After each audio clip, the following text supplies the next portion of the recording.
for the NCLEX. We started with that part, and then we did a bit of the procedures that are also therapeutic. Okay, come to talk of bypass grafting. We did that of stenting, and then we did that of percutaneous. And so we ended with the use of pacemaker, and then some of the clients' educations that we need to know in terms of patient teachings. The do's and the don'ts when it comes to the use of pacemaker. I think that was the last thing we discussed, and then we went through some few selected questions. The questions were bunched, but just that we couldn't go through all of them. So today we'll take it up from the next thing we want to do, which are the conditions. We'll talk about some of the key conditions when it comes to the English. Remember, I've said that I'm not going to do the EKGs because we already have class on that. And so you do this, you add the EKGs to it, and then you are good to go with cardio, and you need to do the remaining in your private studies as well too. Or when you are on cardio, if you finish cardio and you think you need to go back, you have to also go back and review it as well. There's one thing about studies, it says that the more you ponder over something, the more you get a better understanding, the more the thing sticks. But if you just learn something for once and then you leave it, okay, you know that the thing that very thing might not really stick if you had gone over it like multiple times. So one of the things we also encourage is that if you have the chance or the time to go over some of the topics, do that so that you can get a better understanding of some of the things that you are learning. So that is just the little thing I would like to say before we start a class. If you have any question, you have anything you want to bring it on board before the class is started, you can equally bring it. All right. So today we'll start with I think we're going to start with angina. Okay, in angina, we'll talk briefly about angina assessment findings, like you always know how I do my class, and then we go to management and specifically center much on the use of nitrates or the use of nitroglycerin. We'll talk about the various forms of nitroglycerin that we have, and then the kind of things we need to do, or some of the things that we need to know as students of English when it comes to the use of nitroglycerin. So we'll do that, do some 1 or 2 select questions, go to MI, talk about heart failure, do the needful things that we need to know. Okay. Then if time permits, we'll also go into what is it there? The inflammatory cardiovascular conditions like endocarditis and all the other areas as well too. So that is the rundown of some of the things that at least we should expect for today. All right.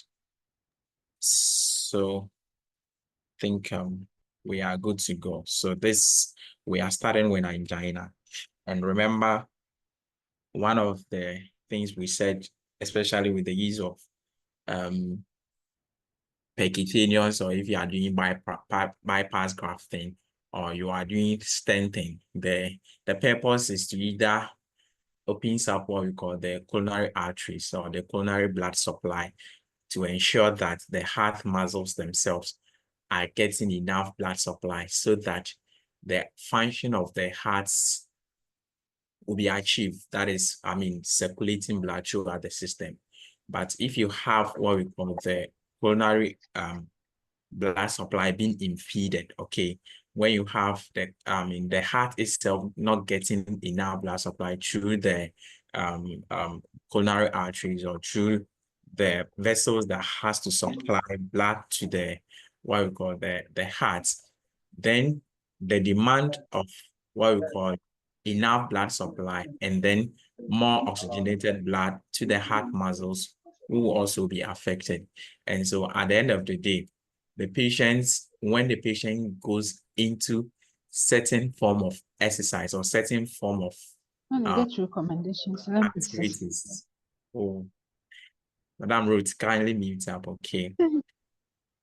When you have certain, or when the person does certain form of activities that requires more oxygenated blood, okay, then that means that the person is going to experience some form of difficulties or some form of challenges. And so same thing, there are some other conditions that will also cause the client to demand more, oxygenated blood, or the heart will demand more oxygenated blood. For instance, if, let's say, someone goes into some form of emotional stress, let's say we are all going to write exam, and so the NCLEX we are going to write, nobody knows the outcome of it. And then we are more anxious, and then we are panicking. Okay, that very situation alone, makes what we call the heart muscles demand for more oxygenated blood goes up. And so when it goes up, and then there is any form of impairment to the flow of more blood to the heart muscles, then the person goes into what we call angina. Now, the angina and that of MI, they share similar symptoms, okay? But some of the differences we'll talk about MI, but just to maybe someone is thinking, so what is the difference between MI and that of angina? So the angina itself will be like the pain the person will experience, that sharp pain, okay, that one goes into when there is increase for more oxygenated blood by the heart muscles. And then the pain that the person goes into when it is an MI, the agent that you use to relieve the pain is different from that of MI. So in angina, you use what we call nitroglycerin. When the person sense, probably the person is going into the pain, the person uses what we call nitroglycerin. That is if the client is in the house. When it's in the hospital, you do other things. You give oxygen, IV fluids, and other interventions are also put in place. But if it is myocardial, infarction or MI, you can't use nitroglycerin to resolve the pain. Okay, so when it comes to the pain in someone with myocardial infarction, you need an opioid. Okay, you need pain medication itself. You need morphine to help lessen or help manage the pain if it is myocardial infarction.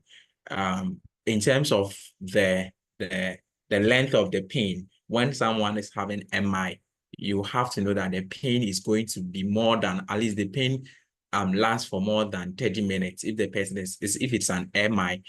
And then if it is angina, you have the pain to mostly less than 5 minutes, even though it can last for about 15 to 20 minutes, but mostly it doesn't extend beyond what we call 30 minutes. But for myocardial infarction, the pain mostly goes what we call beyond 30 minutes. And so those are some of the few differences. And then aside that, they tend to share similar symptoms. Okay, so let's first of all center on the angina, and then when we are done, we'll talk a bit about myocardial infarction, if that is what someone is thinking of. So just to give you the differences between the two so that you have a clear mind on that.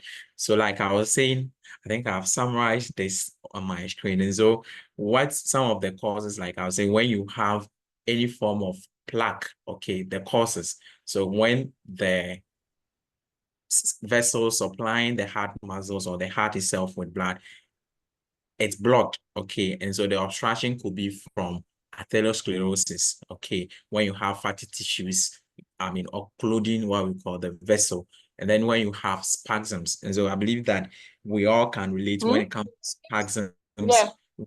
When you have Madam Olabisi, how are you doing? I'm fine. Sorry. All right. Sorry, I'm at work. All right. So you have what we call spasm. So I always say that when you have someone like in asthma, and then the person is having bronchial spasm, the spasms Well, I'm in the this thing. That's what I'm talking about. Did you oh my change God. I changed China, London. no, Yeah. Madam Beatrice, I believe you just joined us. You have London. I have it. Oh, Really? Madam Beatrice, Oh, kindly meet up. sorry. All right. So I was talking about the coronary spasm aspect where you have the blood vessels, or let's say you have I was relating it with, let's say, asthma, and so someone has a bronchial spasm, and so you have the bronchioles getting occluded, and so at the end of the day, oxygen flow or oxygen moving through it gets impeded. Okay, and so the same thing applies to when you have coronary artery spasms. The arteries get occluded due to the spasm that is ongoing. And then when you have certain conditions that cause increase in myocardial oxygen consumption or demand. And so example is when there is an emotional stress, or when someone goes into anxiety, or when there is some form of emotional stress, it causes an imbalance, or the demand for more oxygenated blood also goes up. And so those are some of the causes when it comes to angina. Now, the treatment or the goal is to help, manage the attack, that is the pain, and ensure that you are increasing in terms of ensuring a balance with the myocardial demand in terms of the oxygen. Then so you treat the pain, you ensure a balance between the oxygen demand and then supply, then preventive measures. And so when it comes to preventive measures, lifestyle takes very key. And so I believe we all know that when it comes to myocardial or heart conditions, lifestyle play a very key role. The person dietary demands also play very key role. The client has to take in certain foods that has less of cholesterol, and then those that has much of fiber, okay, and exercising, and then smoking if the client smokes, alcoholism if the client takes alcohol, and all those things that I believe we all know when it comes to heart and its related conditions, the risk factors, okay. So you need to educate the clients on that part as well. So that is just a summary on what we call angina. The next thing I would like to talk on is the various types that we have. Remember, in angina, you don't just need to know angina, you need to know the various types, because there are questions on the types as well too.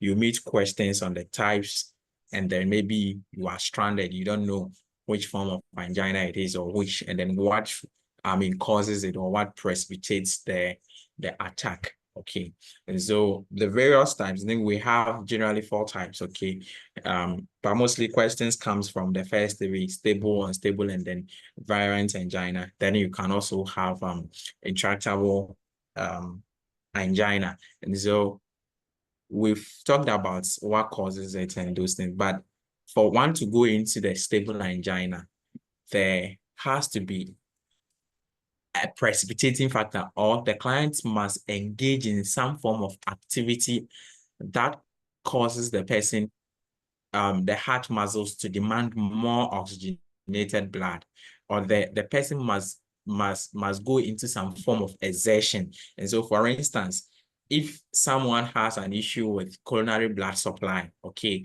if the client has an history of a blockage of the coronary artery, and then the client goes into some form of activity, let's say the client goes to do some form of exercise, goes to play football.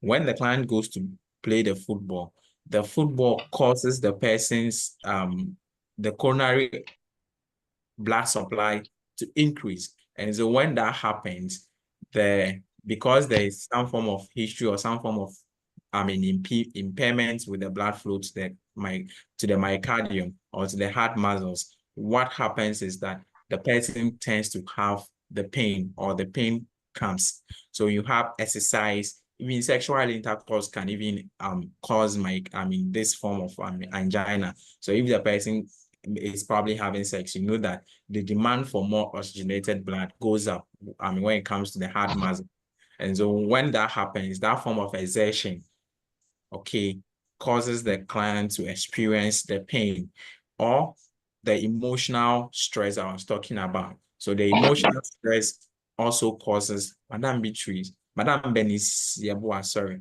Benis Yeboah, kindly mute her for us, okay? We are getting some, thank you.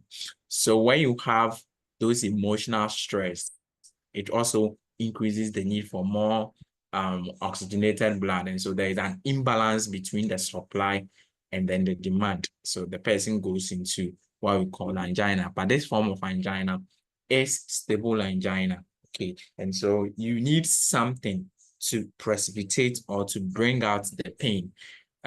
So to help control it, you encourage exercise. Oh, sorry, rest. Sorry, I said this. You encourage rest period. And then when the pain comes, you take what we call nitroglycerin. So when the person goes into the pain, you encourage the person to, if the person was exercising, the person has to rest. After resting, the person will go on to take nitroglycerin. So nitroglycerin will help to relieve the pain if the person was having intense pain or the person was having pain. Then you can usually has a stable pattern. Okay, that's the things that causes it. You know that, okay, it is exercise, that without exercise or without exertion, the person doesn't go into any form of pain, or the person doesn't have the angina symptoms. So you can kind of predicts that this person, when the person does it, the person is going to get what we call the pain. So you have what we call a stable pattern in terms of the onset duration and the severity of it as well too. So all that we need to know when it comes to stable angina is what causes it, or what leads to the person going into the pain. Then you have unstable.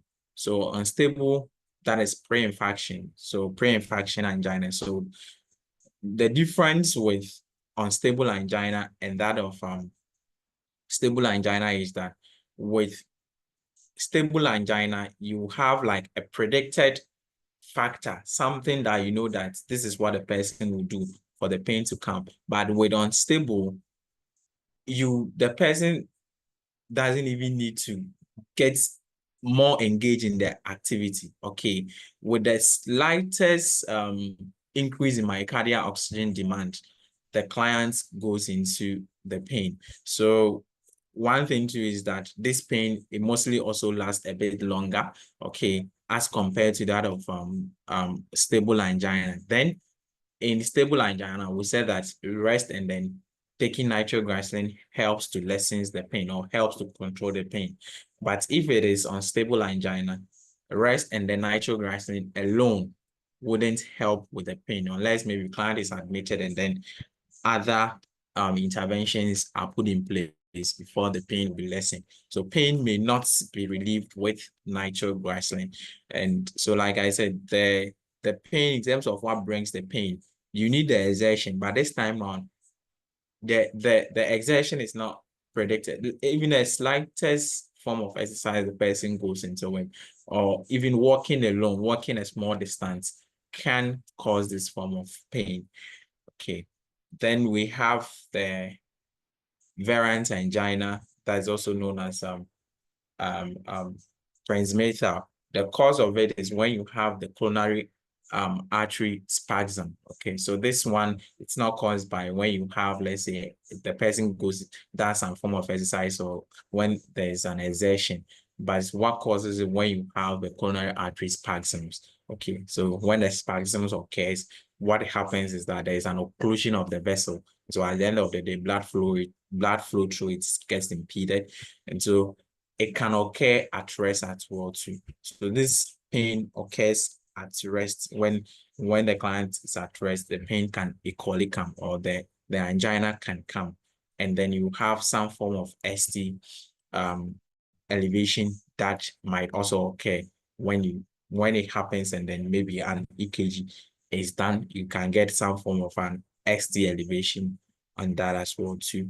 Then the last one has to do with the intractable angina, where it's mostly chronic. So that is when the condition stays for quite a long time, and mostly it's very unresponsive to interventions. You give your angina, you give your pain medications, you give your. Sorry, can you? I'm sorry. The variant angina, I'm a bit confused. Can you go back a little bit, please?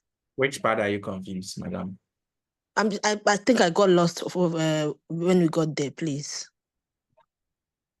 Okay, so I was saying that with a variant angina, the cause is when there is coronary artery spasm. We know that with stable, unstable, there should be some form of exertion. Okay, exertion is one mostly precipitated, but with variant angina, the most common cause of it is when there is coronary artery spasm.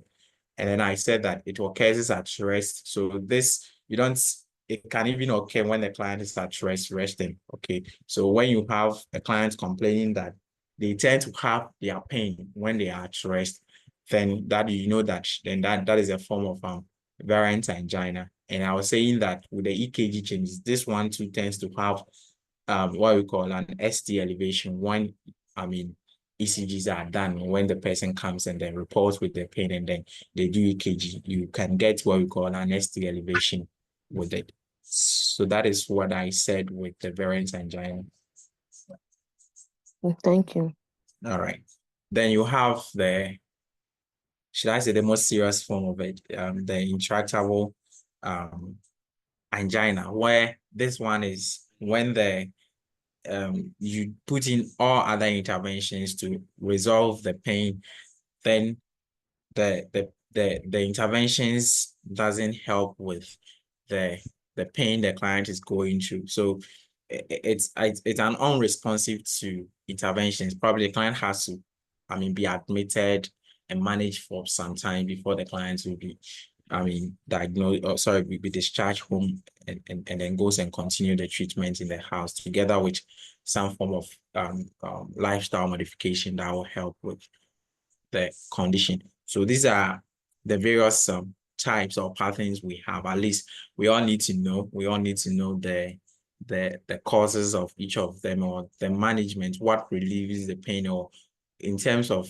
their definitions, we all need to know them. Okay, so these are the various patterns or types we have. If you have any inputs you want to make, if you have any question you want to make, you can equally bring it on board as well too. Then we have the assessment. So like I always say, it's the assessments. We all need to know the assessments related Mr. Mingo. with them. Yes, Madam Abigail. Mr. Mingo. Yes, Madam. Go ahead, Madam.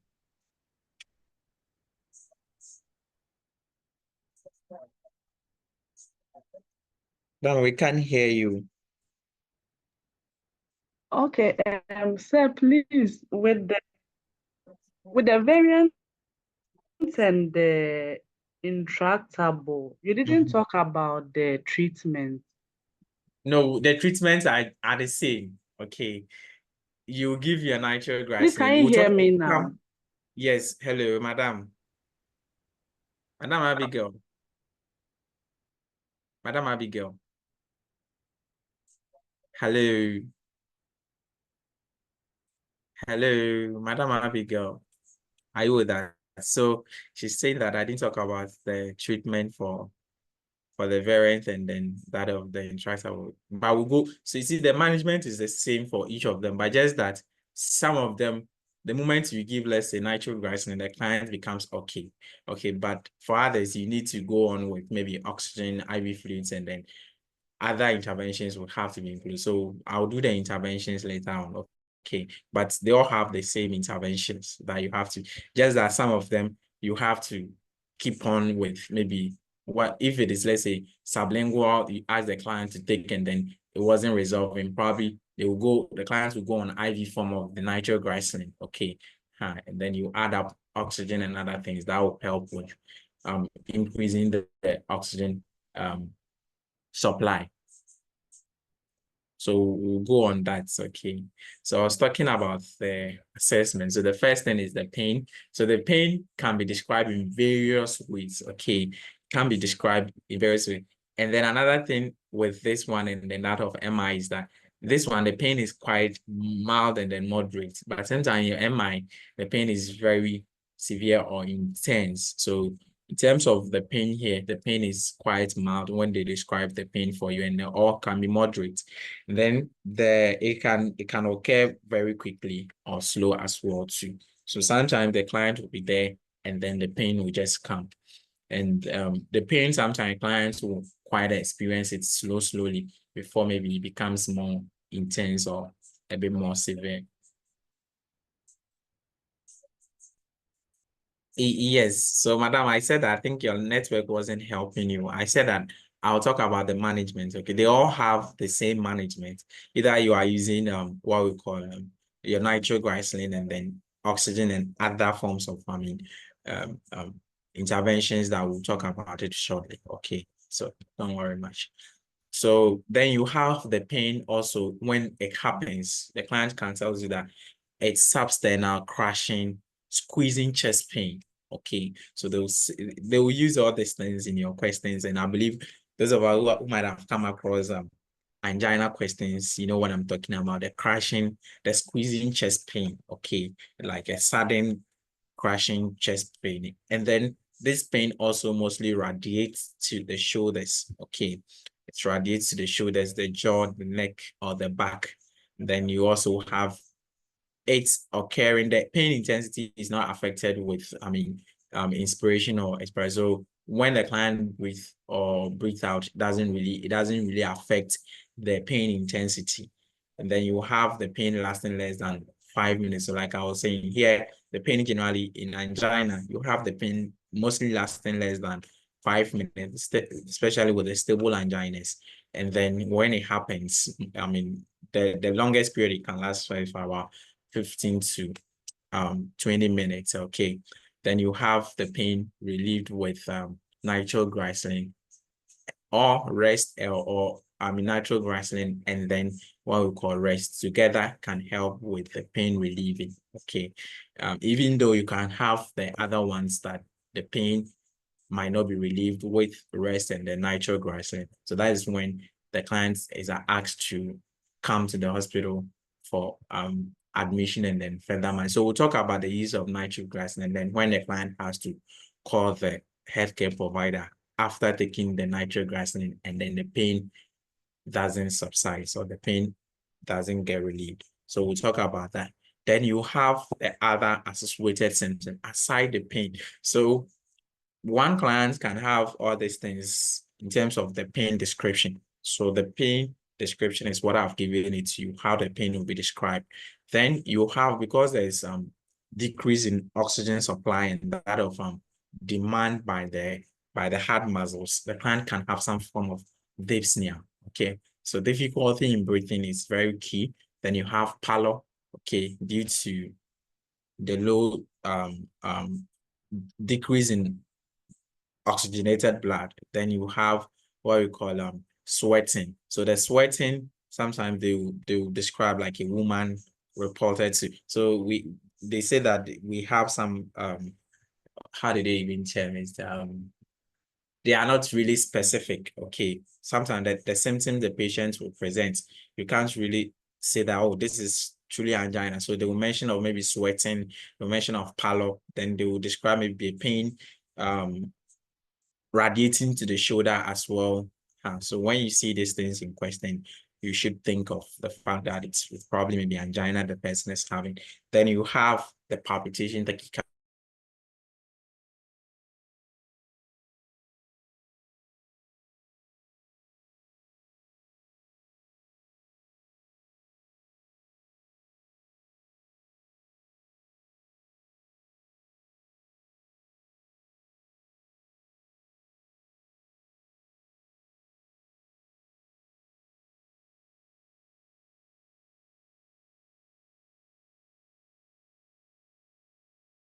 cardiac, because we are talking about the heart things that I believe that we can all relate with angina when we need them anyway. So your pain description, I believe we can all make your dizziness, your dyspnea, your pallor, sweating, and then your palpitation, tachycardia, all are very key when it comes to assessment findings for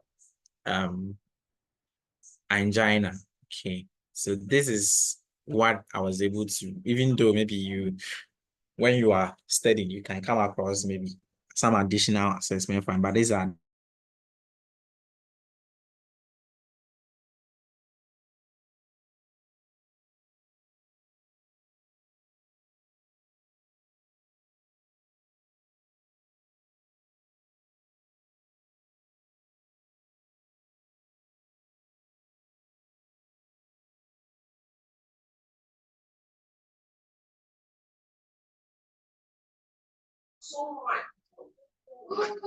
the general ones or the very key ones that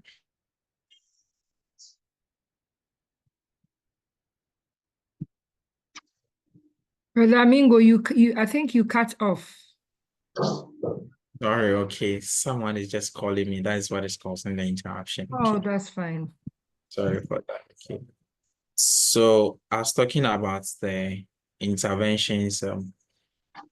So I made mention that the interventions goes for all of them, but just that sometimes what you do for, let's say, stable angina, the resting and then only giving nitroglycerin alone will help the client to in terms of the pain resolution. But if it's, let's say, variant or intractable or let's say unstable, clients maybe after taking the nitroglycerin and then resting, the pain still, it will not be relieved. So admission might be needed so that client goes on other interventions as well too.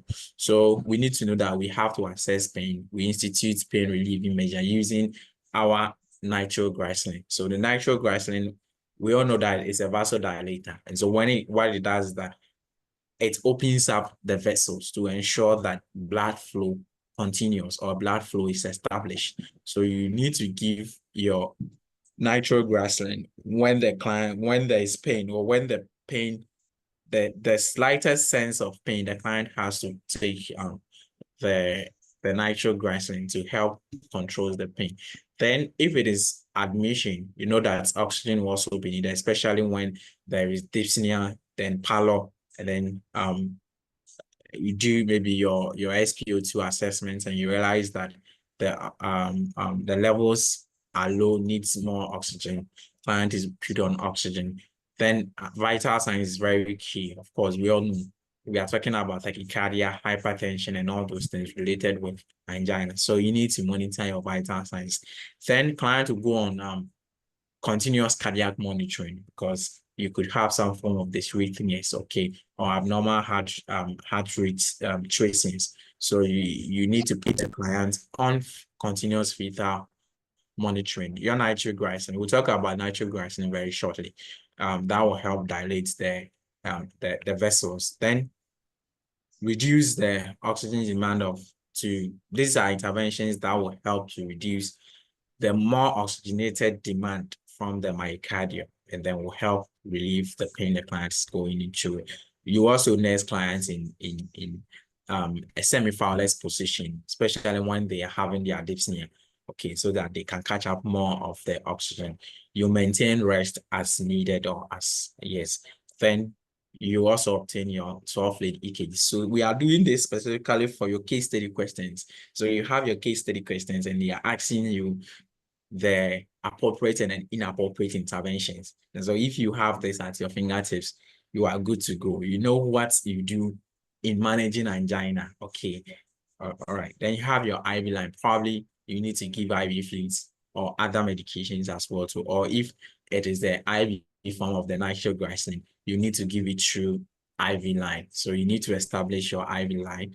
And then you also assess the client to identify some of the things that precipitates the attack or precipitates the angina. So that is, let's say, if you know that it is exercise that causes that causes the pain or that causes the angina, you help the client to identify those precipitating factors so that clients can stay off from do, or if the clients will even do the exercise, clients would have to lessen the intensity of the exercise or the activity that precipitates the event.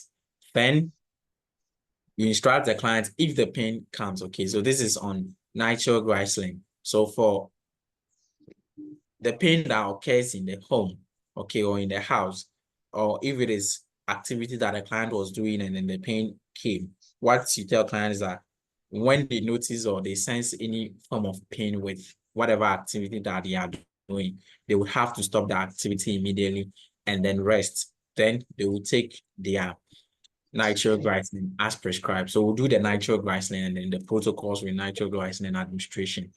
So the client is usually instructed, I mean, especially, so let me leave that part out, okay? We'll talk about that, okay? In terms of the nitroglycerin use, where it says that you instruct clients to call the healthcare provider, especially when client takes the nitroglycerin. You know, nitroglycerin, you can take it like, or the client is asked to take it 3 times, okay, 5 minutes apart. So when the client sense pain and the client takes the pain, the nitroglycerin, we expect the pain to reduce or the pain to stop.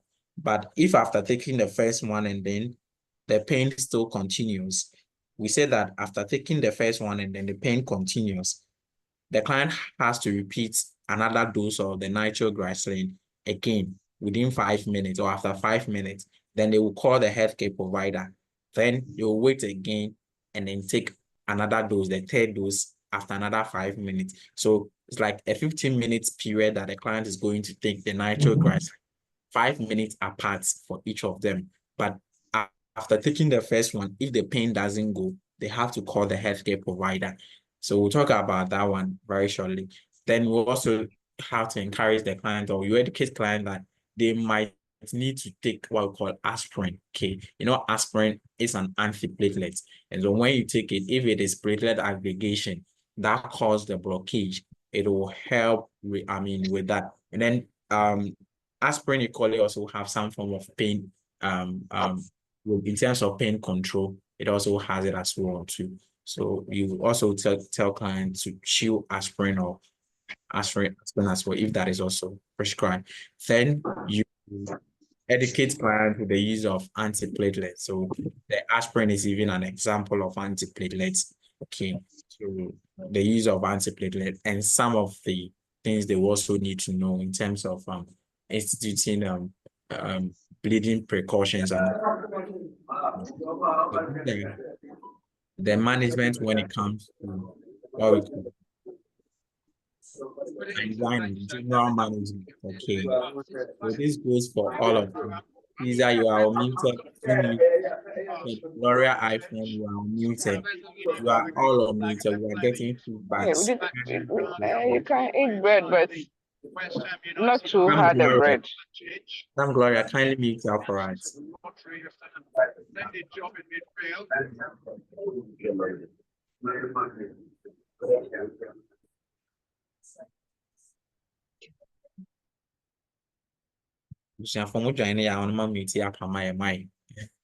All right, thank you. So we have, this is what we went through is the general management, okay, but we're coming to center much more on the use of what we call nitrates, okay. So we have anti-anginal medication, specifically going to talk much on the nitrates, okay. So the nitrates, they are vasodilators, okay. A nitrate is a vasodilator that helps to open up the occluded vessel so that blood flow through it will be re-established or will continue as needed. So we have different forms of the nitrates. You can have the azazobide, you can have dinitrate, azazobide, mononitrates, the nitroglycerin. So with the nitroglycerin, we have different forms of it. We have the sublingual, we have the translingual. So that is when it comes with the spray, okay. Then we have the transdermal patches. You can have ointment form of it, and then you can have the IV form, okay. Then we'll take the sublingual, the transdermal patches, we'll take the ointments, And then we talked about them as well too, in terms of they need to know things with regards to English. Now, when it comes to nitroglycerin, you can't do nitroglycerin without not knowing, or you can't do your nitrates without not knowing the side effects, okay, or the side and then the adverse effect. Now, all these things, okay, I would say that they are expected side effects after someone has taken nitroglycerin, and we need to know them, especially with the headache, okay, because they'll definitely mention of the headache that someone takes nitroglycerin, reports headache. What are some of the interventions, or what do you tell the clients? So these are expected, and so when they happen, what you need to know is that you need to know how to manage the client and how to educate the clients on the. You don't need to stop the medication when someone goes into this forms of side effects. So when, like we said, the headache is expected, okay. And so what you do is that you tell clients that they can take what we call acetaminophen. So client takes acetaminophen when they have headache, okay, and you tell them that it's expected because of the medication, because of the vasodilative effect of the nitroglycerin, they will get some form of headaches. Then the hypotension, orthostatic hypotension, is also there because of the vessels getting dilated. And so mostly this happens when the client takes the medication and then they get up at once, or they get up as they go. So what you do is that before you give nitroglycerin, you ask the client to sit down, okay, and take their medication. When they take the medication, they have to remain seated for some time before they get up. If not, if they take the medication and then they change position abruptly, or they stand up abruptly, what will happen is that the vasodilative effects could lead to what we call hypotension. And when there is hypotension, there is dizziness following up as well too. So it's going to get dizziness, going to get weakness. So that's why before you give, or before a client takes the nitroglycerin, you tell them that they must be seated, or they must be seated before they take it. They could have some form of faintness, flashing, or pallor, dry mouth, and then reflex tachycardia can equally happen with the use of nitroglycerin. So all of us here, we need to know this, especially our headache, our orthostatic hypotension. We need to know it together with the dizziness so that we know how to give it. Madam, your hand is up. Yeah, so I want to a little bit of clarity. These nitroglycerins and all those things, are they different options of nitroglycerins that can be given to the patients? Yes, but for the one the client will take home, okay. So client can take home, let's say, the transdermal patches. Okay. Mm-hmm. The transdermal patch can be, the client can be given the transdermal patch to send home, or the client can be given the tablet form of it. Okay. The sublingual. Sublingual. Okay. Yes. Or the clients can have the cream, or let me say, the ointment form. Okay. So all depends on the healthcare provider's order, or what the healthcare provider wants to give to the client. Okay. Okay. But mostly when, let's say, those that tends to have the sudden pain, the clients will definitely be giving, let's say, the sublingual. Okay. All right. Then you can have the IV form. The IV form is given in the hospital. You know, you can't give IV medications to clients to go home and then take it themselves. So mostly the IV form is given in the hospital as well too. Okay. Yes. Yeah. Thank you. All right. Is there a question in the comment section? Okay, so a reflex tachycardia is when you have like a rebound in the increase in the heart rate. Okay, so that is reflex tachycardia. A reflex or an increase, a rebound tachycardia, a rebound increase in heart rate when the client starts the medication. That is what it is. Okay. Now let's go into the nitroglycerins. Okay, and then we learned about them. So we are talking Sorry, first.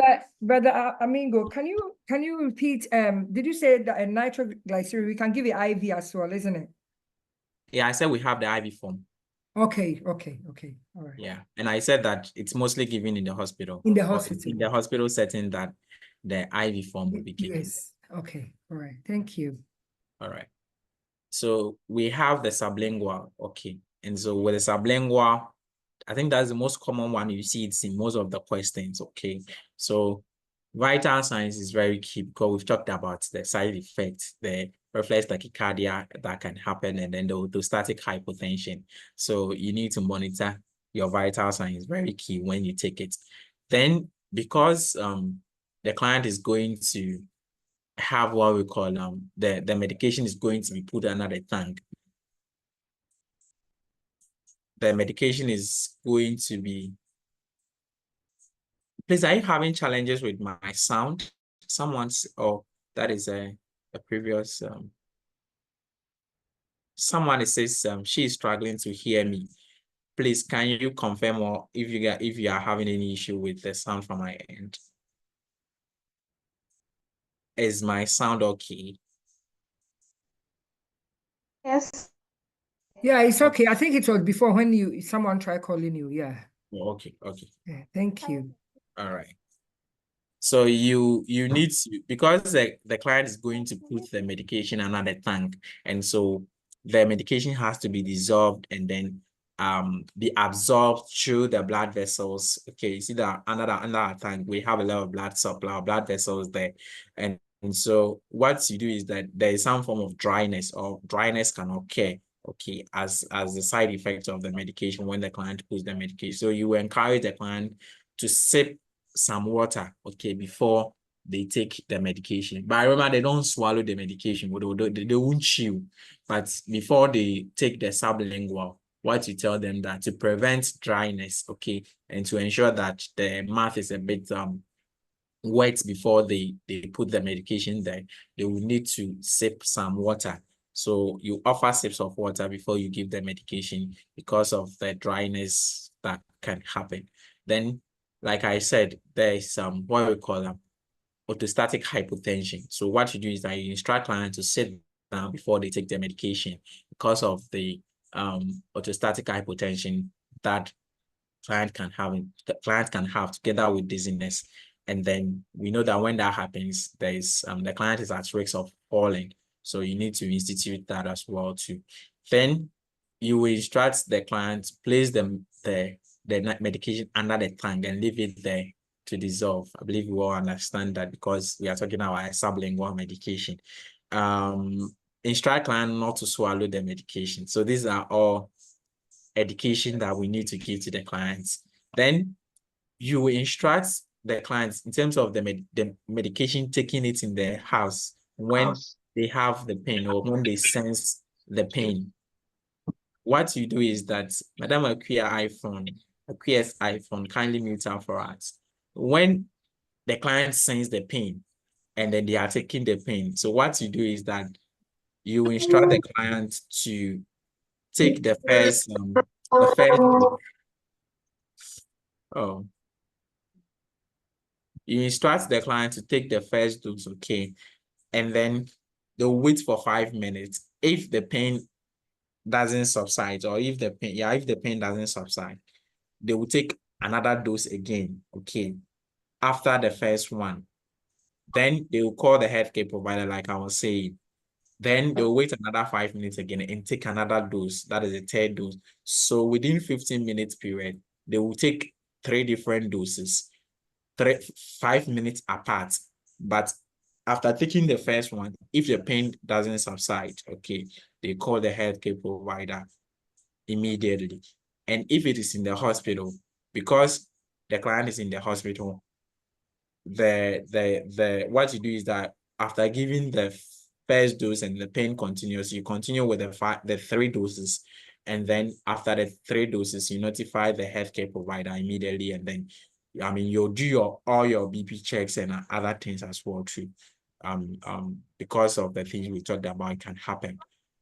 Then one thing that clients need to know, that for them to know that the medication is actually potent, or the medication is working, or the medication is potent, when they put the medication under their tongue, they would have to have some form of burning sensation around their mouth or some form of stinging or burning sensation.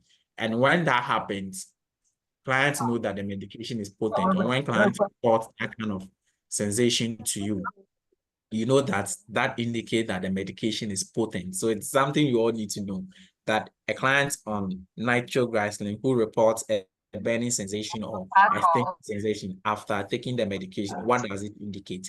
We know that it means that the medication is potent. And so if the client takes it and doesn't have that form of feeling, then that also tells us that probably the medication has expired. And so the client has to report back or bring the medication for a refill.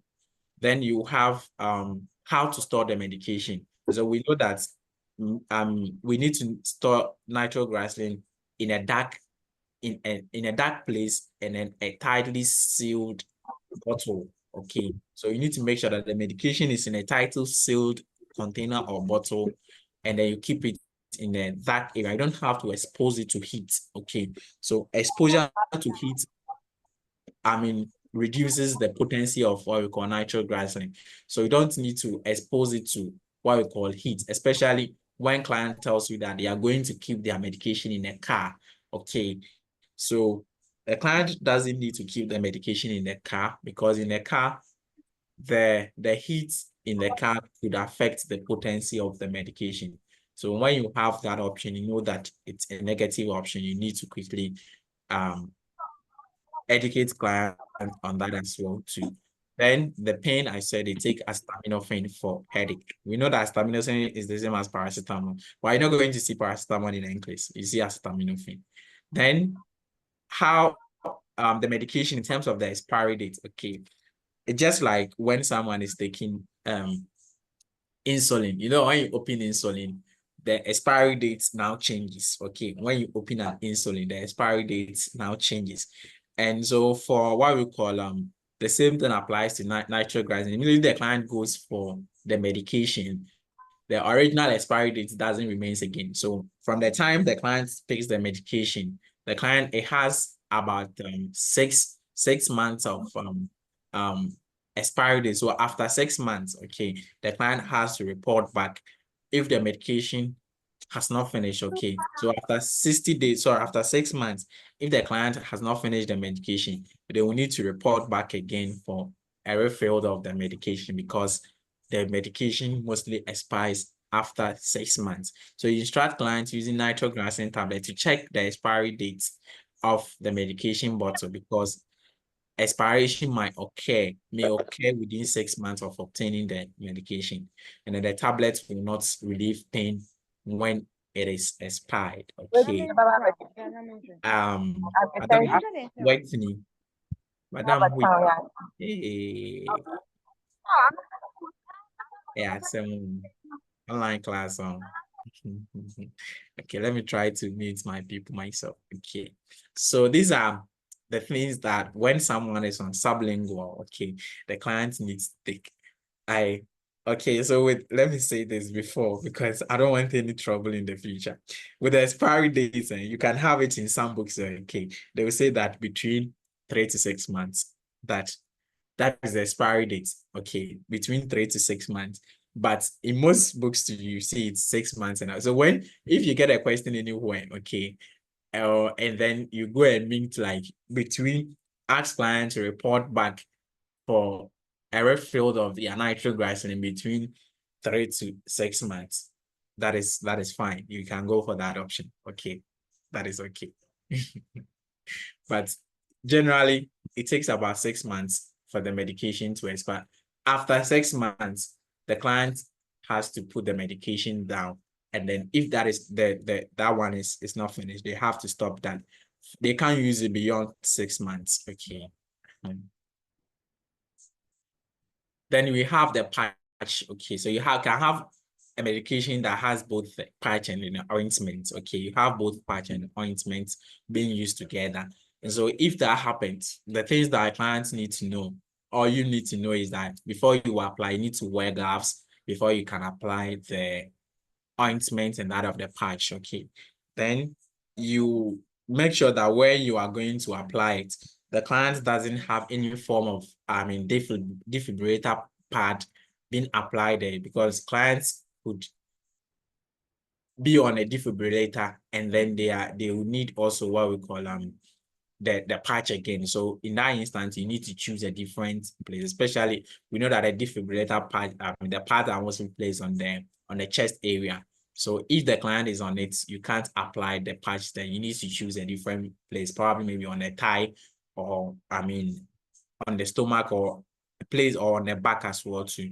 You can do that. So you need to choose a different place when maybe client is said to be on a defibrillator. You can't apply it at the same place where you have this defibrillator pad being applied. If you do that, you can cause some form of skin burns from the defibrillator. Then you have the translingual. So the translingual is where you have the spray. Okay, so they can have the spray form of it to being prescribed. And so what we need to know is that the client has to spray the medication against their oral mucosa. Okay, so how to spray it? They will need to spray it directly against their oral mucosa. And then you instruct them not to inhale, okay, the medication. So they don't need to inhale it, rather they have to spray it against their oral mucosa.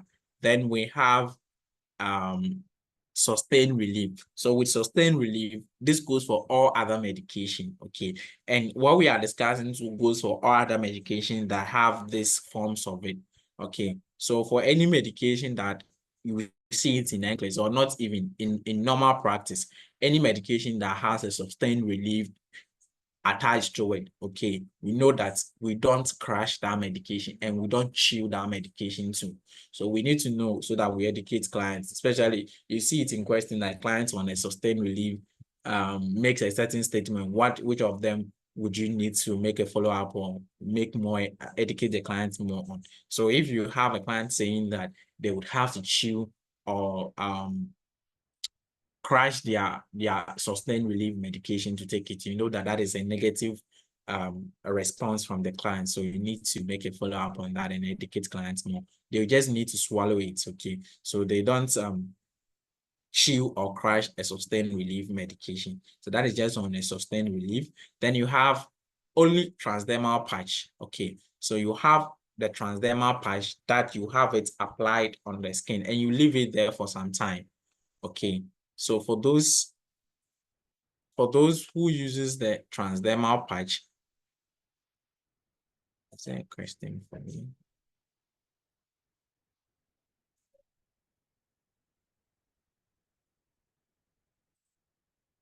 So for those who use the transdermal patch, the client apply the pad. Client will apply the patch there, will leave the medication for a certain number of hours, okay?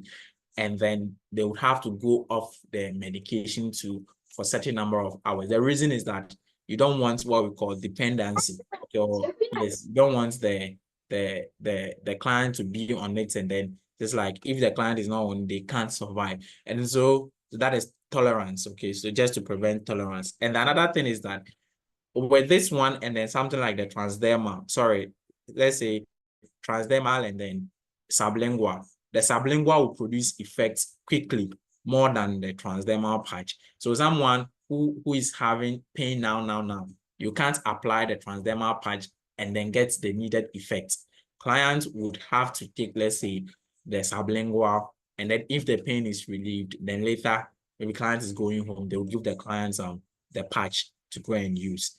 And we know that you have to apply it at a hairless area. And so if the client maybe is someone who has more hair, mostly you have to take off the excess hair by clipping off the excess hair before you can apply it. Or you choose a site where there is no hair, then you apply it there. And then to apply it, just like if you are giving insulin, client has to change the area they apply the patch. Each day they have to apply. So if today they applied it on the, let's say, on the right thigh, the next day, if they have to apply it on the left thigh. Okay, so they have to change the site anytime they have to apply it. So how long do they go on the transdermal patch? Generally, clients will be on the transdermal patch for about 12 to 14 hours. And then they will also go off from the patch for about 10 to 12 hours. We all know we have 24 hours in a day. And so if we have 24 hours in a day, if the client is to, if maybe the instruction from the healthcare provider is to take it for 12 hours, it means our client will go off from it for another 12 hours too. If the instruction is for the client to go on the transdermal patch or use the patch for 14 hours, the client will stay off the transdermal patch or remove the transdermal patch and then be off from it for 10 hours and then repeat it based on what the instruction is. Then, so that is on the patch, okay. Then we have topical ointments as well. And so that one too, you have to remove the ointment from the body the next day if you have to apply it, and then you wash the area, or client will have to take a bath to clean up the previous ointment that was applied before a new one can be applied. So if let's say client applies today, the next day client has to apply. The client cannot add up to the old one. They will need to wash the area or clean up the area before they can apply another one as well again. Then to apply it, either use the special applicator that is made for it to be used. Then you have it, you instruct clients to spread the ointments over a 2.5 by 3 point in terms of the inches, okay, of the area they will need to apply it. And then they will cover it with a plastic wrap and using the chest or the back. So where they have to apply it, okay, so a non-hairy area, or they have to avoid a hairy area. And mostly we know that on our body, the chest, the back, the abdomen, the upper thigh, and then that of the upper arm or the anterior thigh, those areas, they mostly don't have hair. So you choose, if let's say the chest is having hair, you can't apply it because we have some people who have hair on their chest. And so you can't apply it, then you have to choose a different location. Okay, so you look at where there is no hair and then you apply it. Then the same thing, you have to also rotate the sides again to avoid so you instruct the client to rotate sides and to avoid touching the ointment when applying it. That's why they have to even wear some form of glove, okay, when they will need to apply it on themselves. So these are the things that at least all of us here would need to know for the purpose of applying what we call the various forms, or using the various forms of the nitroglycerin. I didn't talk about the IV because the IV is mostly used in the hospital, so that it's you, the nurse, who is going to administer it, okay? And so that is why. But all these forms, clients will use it themselves, or clients will be discharged from to go and use it. That is why we need to know how we're going to educate the clients on the usage of these various forms of the angina, the nitroglycerin or the nitrates that we have. So if you have any questions, if you have any inputs you want to make, you can make as well too. I think this is my last thing I'll talk on with the angina and then the various medications and the need to know things. Then we take 1 or 2 questions, or some questions, not 1 or 2. I think there are a bit more. Then we go through it and then we apply areas. My questions also touch on areas that probably I was not able to touch. Then the questions will come and hammer on those things, and we all learn together from the questions. Yes, Madam Comfort. Okay, sir. Thank you so much. Good evening, colleagues, and good evening, evening. seniors. Please, I don't know, I stand to be corrected. I don't know whether you touched on the disposal of this transdermal patch at home. Thank you. Okay. So with the exposure, what you do is that you tell the clients to fold it. Okay, so when they, you see, it's like a paper. So let me use a paper for instance. Okay, so what you do is that before client disposes, the client has to fold it together. Okay, then they must make sure where they are discarding it, you don't have children going to have access to it. And then I think animals and other things don't even have to have access. Then you dispose it in that area. I don't know if maybe something needs to be added with the disclosure. Madam Comfort, do you have something to add up to it? Sir, no, please. I saw a question like that and I was a bit confused. Yes. So Was it how they stated it, that you fold it together and then you dispose it off? Yes, If and you I think they said I stand to be corrected. I think whether you have to flash it or something. like I've yeah, you flash it. Okay. something But like that. I stand to be corrected. what I know, or I think what I've seen or what I've met is that they say that you fold it together, okay, then you dispose it of, making sure that children doesn't have access to it. Okay.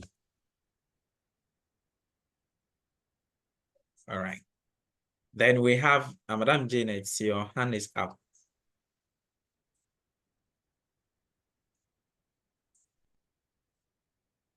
Yes, Madam Janet, your hand is up. Kindly continue. If you're muted now. Well, she said that she was really happy that. Hey, we can't hear Madam Janet though. Okay, Madam Amma, your hand is up as well. Hello. Yes, Yeah. I want to make a little contribution. We talked about slow release medications. Okay. Sometimes you might not find that they've written slow release, but all these enteric coated Yes, and medications, like coated medication. Yes. so you don't crush them. Yes. You don't chew them as well We've too. we found ourselves crushing Nexium and all sorts of things, Yeah. and all those things are Yeah. some of the errors we commit in drug administration. Yeah. Thank you very much. Okay. Thank you for your contribution. We have Gloria, your hand is up. Gloria, your hand is up. Good evening. Good evening, madam. Please, I wanted to find out how many milligrams can you take before contacting your HCP? So I think someone call it action. This is the last time. So the dose, okay. They don't really specify. I haven't seen them specific, but they just say that I tell the client it's like a tablet format. I don't actually have the terms of the quantity what each tablet will go, like maybe a tablet contains 10 milligram or it contains maybe 5 milligram. But what we need to know is that they will take for each, like when the pain comes or when they sense the pain, they will have to take first of all, they take the tablets, okay. Then like one, okay, not multiple of them. They will take one, they will wait for 5 minutes. If the pain doesn't subside, okay, after the first one, they repeat again and then they will call the healthcare provider, wait for another 5 minutes, and they will take another dose again. So they don't really state the actual dose, like maybe a tablet. It could be that maybe the tablets, they have different formation, like maybe you can have one maybe being 10 milligram or maybe 5. Okay, but they don't really state the actual dose. Just they maybe inform client to take maybe one tablet for I stand to be corrected. If maybe probably someone has seen the dose of it somewhere, I don't know. But for what I have come across, they don't state the dose. They just state that instruct client to take maybe one tablet when they experience the pain.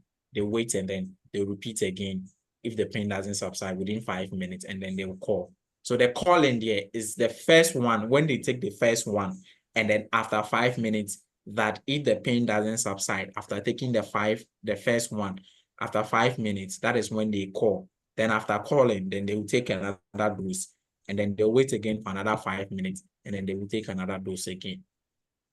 Okay, so that means 2 tablets before the call, and then after the call, another tablet. So in between, the fact is that it's not the second dose, that is when they call. The call depends on the first dose. Okay.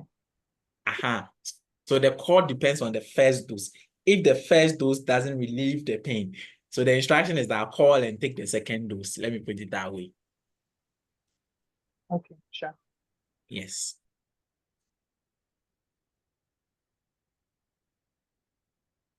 All right.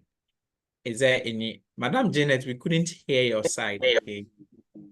Madam Janet, you wanted to make an input. Alice, you for muted. Peter, Madam I Peter, have a Alice. Okay.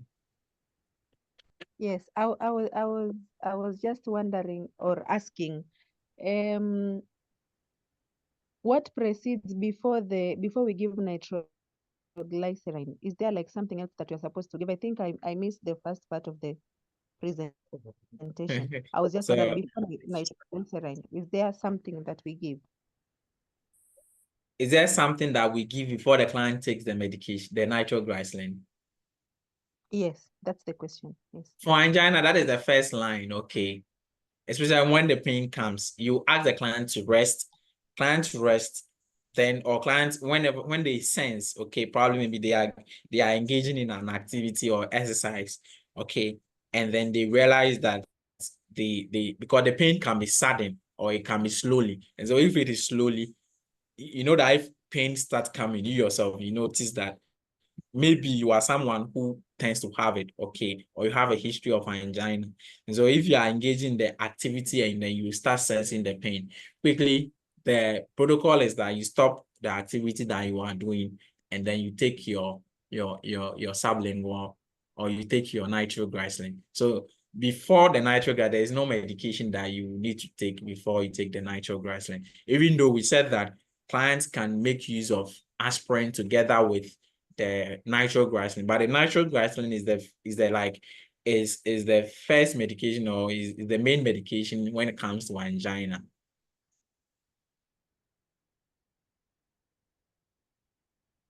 Madam Alice, I don't know if I'm able to, if they satisfy your question well. Yes, thank you. We have Rashad.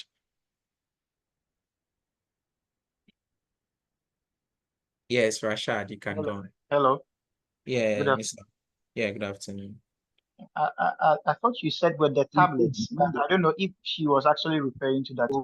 I thought you said with the tablets you could have some water, you could rinse your mouth with some water in order to stop dryness when you're talking about Okay. defecation. No, I think she was asking, is there any medication you take before that? Okay. Yes. But I think I made mention that just because of the dryness and then to have some form of moisture within the mucosa or within the mouth, okay, and to help with the dissolving and then absorption of the medication before you administer the sublingual, you give some sip of water or you tell the client to sip some water so that the mouth, because another side effect of the medication is also dryness, so that it will prevent dryness of the mouth and enhance absorption.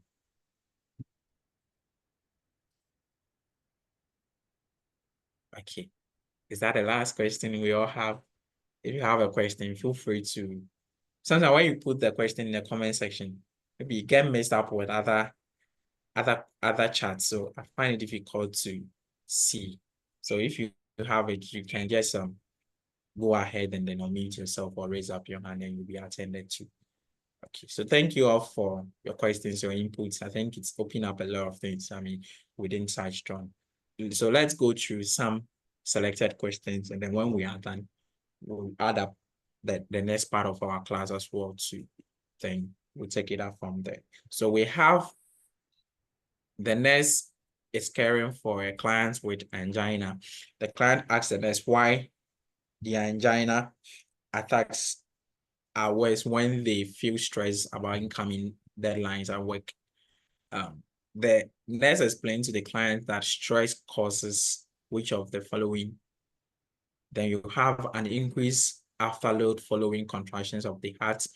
We have 2, an increased preload prior to contractions of the heart. And you have 3, an imbalance in the oxygen supply and demands of the heart. Then we have 4, spasm, vessel spasms that occur in the coronary arteries.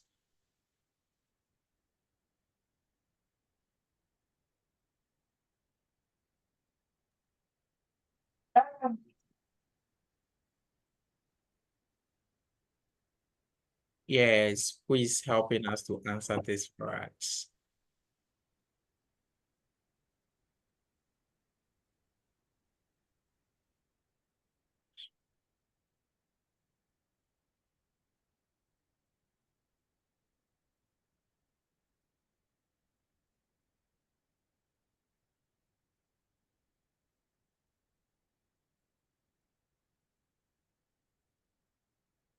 Hey, Okay. Or we all want to comment, put our answers in the comment section. And okay, Janet, your hand is up.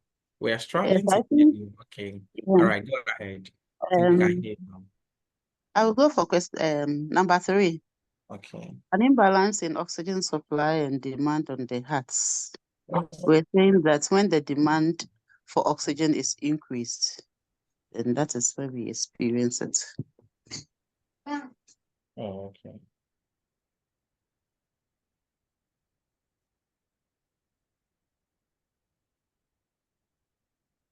Thank you, Madam Janet. So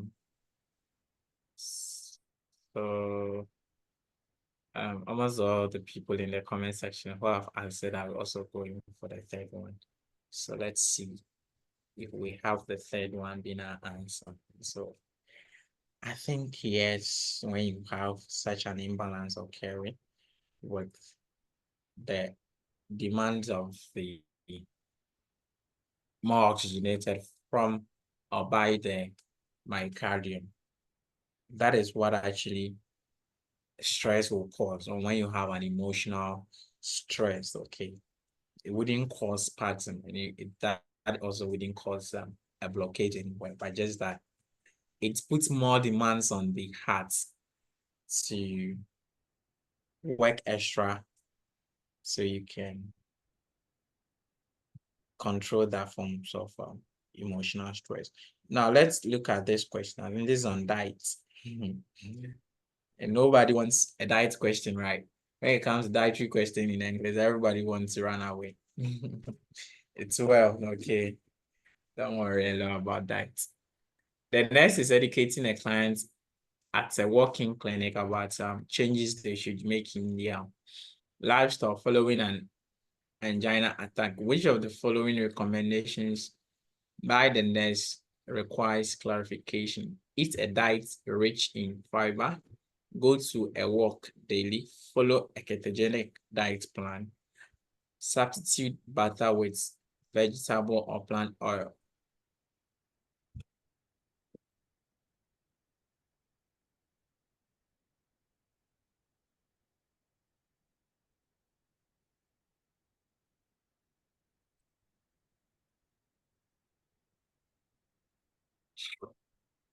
Yes, try, okay. Even if you don't know, try something. Okay. Who's ready to talk for us? I want someone to talk for us with this question. I want some people to talk. Those of us answering in the comment section, talk for us. Tell us why you're going for the 3. Tell us why you're going for the 4 that you guys are choosing.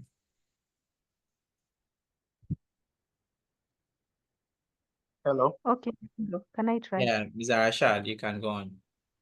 Well, I'm looking at butter to contain a lot of cholesterol, and with vegetable and plant oil, I'm looking at the cholesterol level to be low, and then I'm looking at the impact of cholesterol on heart conditions. So that's why I went for 4. That's what I think. Okay, thank you. Okay, thank you, Mr. Rashad. Then we had another person who wanted to come in. I think it was a lady voice. Yes, Can you mute it's yourself me. and then Madam Alice. All right. I think I will go for option 3 Okay. because we know that ketogenic diet is basically a lot of fat, especially animal fat. So Okay. for these people, it is not good because this is this is a heart condition, and so like fatty foods are not really recommended because they actually just add up to the build up cholesterol that is already there, so Okay. making the heart strain more in pumping the blood. So Okay. that's why I will go for option 3. I will really clarify that to the patient and insist that it's not healthy for them. Okay. Thank you. Thank you for that, Madam Alice. Thank you for your contribution. Who else would want to contribute? Last person, so we move on.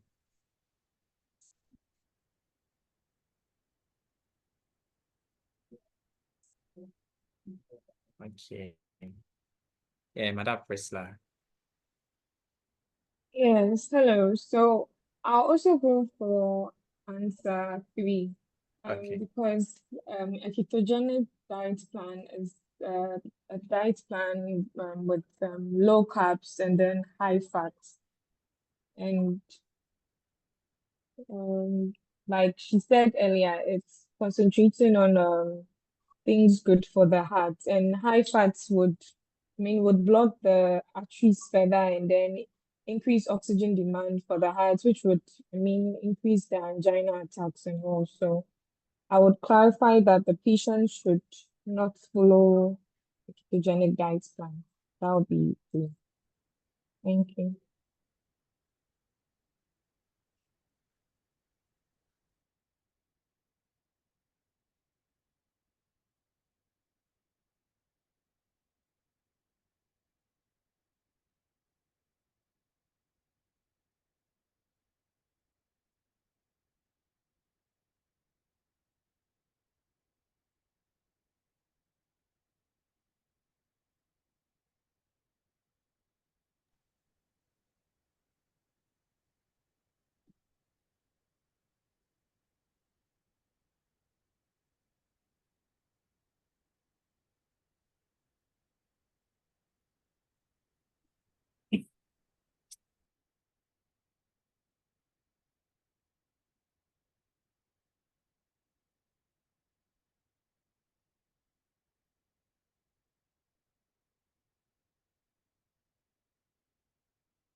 Sorry for the network issues. Okay, let me go. Oh, I'm not more a host. Who is the Ima? Or is it Yakut? Who is the host? Is it Ima or Yakut? Hey, who's the host now? Let me come on. Let me get my people and see. Seems they all use the same account name, so I'm struggling to.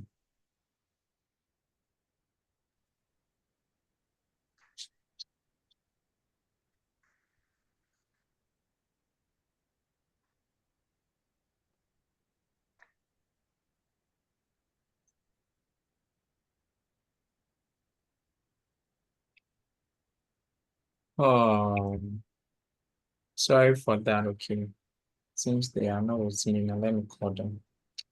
If not, I can't project. So I think we had before that, let's just go through the options. Okay, yeah, so the answer is a third one, but assuming we don't know anything about, I'm just calling them so they will come on board. Let me see. Yeah. Assuming we don't have any knowledge on the ketogenic diet, okay, probably this is the first time.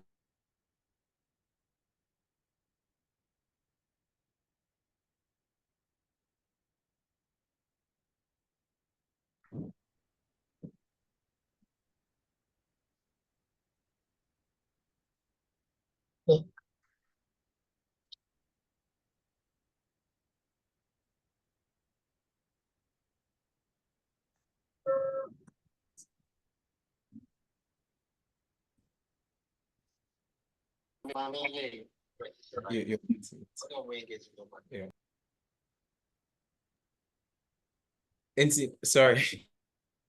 Sorry, so I was saying that let's say we don't have any knowledge on ketogenic. Yeah, like Alice said, ketogenic is when you have it contains more of fats. Okay, so that very diet contains more fatty. The content of fat in there is very high. So we know that fat foods are not good for the heart. So that is actually the answer you need to make for. So let's say we don't have any knowledge on the ketogenic diet, okay, but you have eating eat a diet rich in fiber, going for walk, follow a ketogenic diet, and you have substituting butter with vegetable or plant oil. These are the options that we had. Okay, so where to choose from it, the one that we need to make follow up. Based on these options, we can use elimination if you don't have knowledge on ketogenic. generally, we know that encouraging clients to take fiber diet is good, right? And so that is good for the heart. And then going for walk is also good. Now, the next thing was to substitute the butter with the or substituting butter using vegetable and then plants. And we know that when it comes to the heart issues, you see, generally you can't tell client not to eat oil food, because definitely clients will take certain foods that requires oil to be used. And so in that instance, instead of using the ones that contain a lot of fat, you rather encourage clients to use substituting the butter with a plant-based form of the oil. So meaning that the vegetable or the plant oil is good for the heart. Okay, so if you do this, you are left with ketogenic and you don't know anything about ketogenic. So basically that will be your odd answer or your odd option. So you take the odd option if you are using what we call you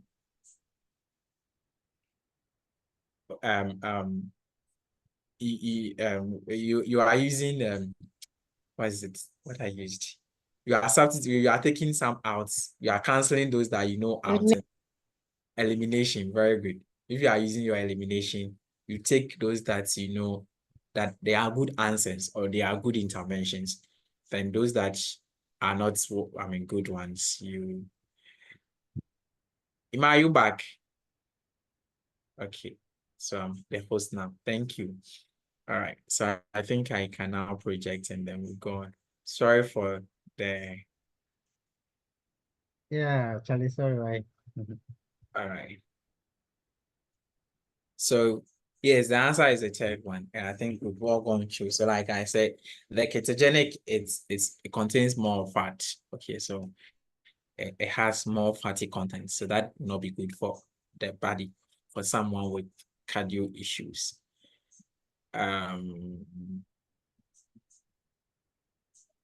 Yes, Madam Priscilla. Yes, please, I have a question concerning the go for a walk daily option. Okay. And yes, when we learned earlier that exercise and stress precipitates an angina attack. Yes. So yes, and you said also that when you would ask the patient to reduce those activities or anything that precipitates the Yes. going for a walk daily. At this point, the Or question did not tell us one. Let me come. One, at this point, the question did not tell us even which form of the angina it is. Two, we don't know as to whether, even if it is exercise, okay, that precipitates the attack, clients will still need some form of exercise. And so taking a walk, this is a walk, okay? It's not saying clients should go and run, clients should go and do an intense. So the thing is that clients shouldn't engage in intensive exercise or intensive activity, but taking a walk is okay. Okay, taking a walk is okay, so that it will help with the fat controls and then the general well-being. Taking a walk is generally okay, but if it is noted that maybe the clients says that I have to walk for, let's say, 80 miles or maybe for 2 hours continuous, that is when you know that might stress the clients more. But if it says the client goes for exercise or takes a walk, that is generally okay. Okay, thank you. Thank you. All right. All right. And so let's see this. A client with a history of unstable angina and chronic kidney disease has just received head teaching from the nurse regarding the use of sublingual nitroglycerin for angina attacks. Which of the following statements made by the client demonstrate the need for further education regarding this medication? I can keep one bottle at home and then one in my car, since I spend most of my time driving. Nitroglycerin tablets should not be crushed or swallowed. It can be taken as a spray rather than a sublingual tablet. And If I'm experiencing an attack, I will take one tablet every 5 minutes. Sorry, every 5 minutes for a maximum of 3 doses. All right. So I think this one there, it's a walkover question, eh? Is it a walkover question for all of us? I think yes, it's a walkover.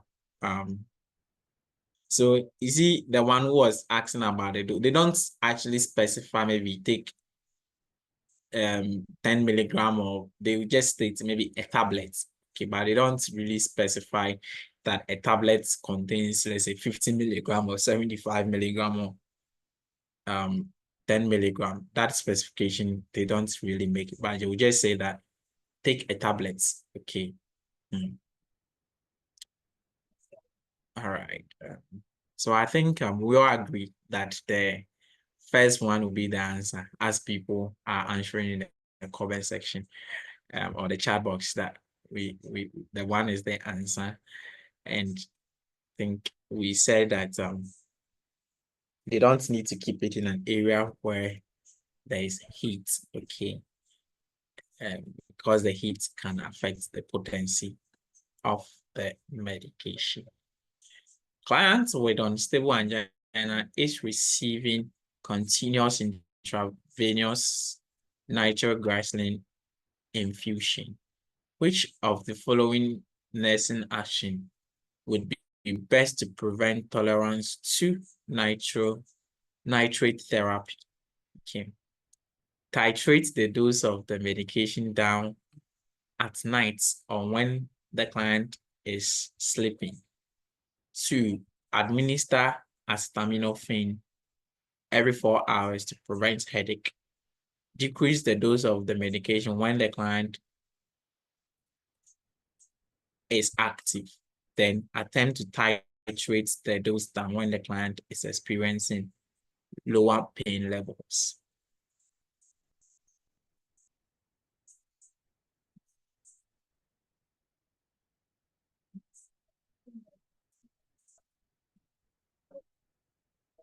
Yes, I'm waiting for your answer, sir.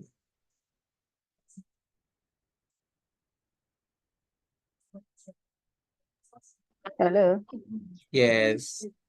Sir, I will take the one. Okay.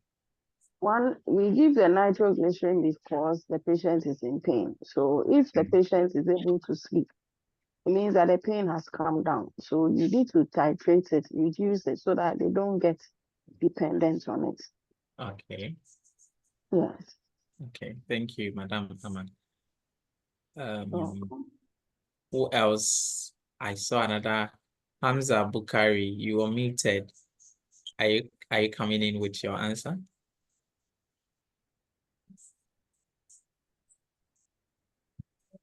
No, I left and came back. That's why I'm Okay. yet to unmute. Okay. Okay. But Thank you. my answer is one though. Okay. Yes. All right. Titrate the dose of the medication down at night or when the client is sleeping. That's when the client is the client is not active. So there's no pressure on the heart muscle. Okay. Okay. So the oxygen demand is low. Okay. All right. Thank you. All right. Yeah, okay. Our colleague has also given us his answer and then What rationale. about what about option 4 also sounds right? Because No. So that is what you are going for, Madam Alice. yes, yes. Okay. Our colleagues, they have chosen their answer. We don't know as to whether what they are telling us is right. Okay. So if you also think that the fourth one sounds much more better for you, okay, and will help prevent tolerance to the medication, you also come in with your rationale. Then we'll finally move on and then look at what's the actual answer is together. Okay. All right. Okay, so let's check on it and see. Yeah, so I think they what they said was right. So the one, if client is able to sleep, okay, means clients, the pain is no more there. So you need to titrate the dose down. Like what our colleague also said, if someone is also sleeping, means that the demand for more oxygenated blood equally goes down. So you need to also reduce the dose. How you understand it for you to be able to get, I think the rationale is equally on the screen. So we can all pick it up from there as well. All right.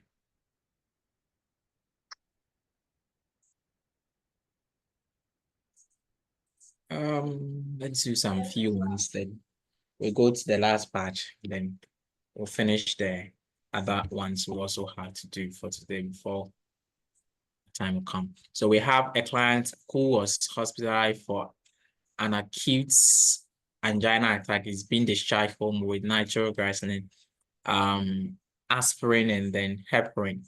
Client says, I know nitroglycerin is the medication I take when I feel like I am having another attack, but I do not remember what the other medications are for. What is the most appropriate response from the nurse regarding this medication? The doctor should have explained all the three medications to you when they prescribe them. Acetylsalicylic acid is aspirin, and it will help to reduce the chest pain you may feel. You have three. You should ask the pharmacist. Madam Helen, my God. You should ask the pharmacist to review this with you when you pick up the medication. Then the last one is that other medications are important to prevent future attacks or complications. All right. So let's see. Let's see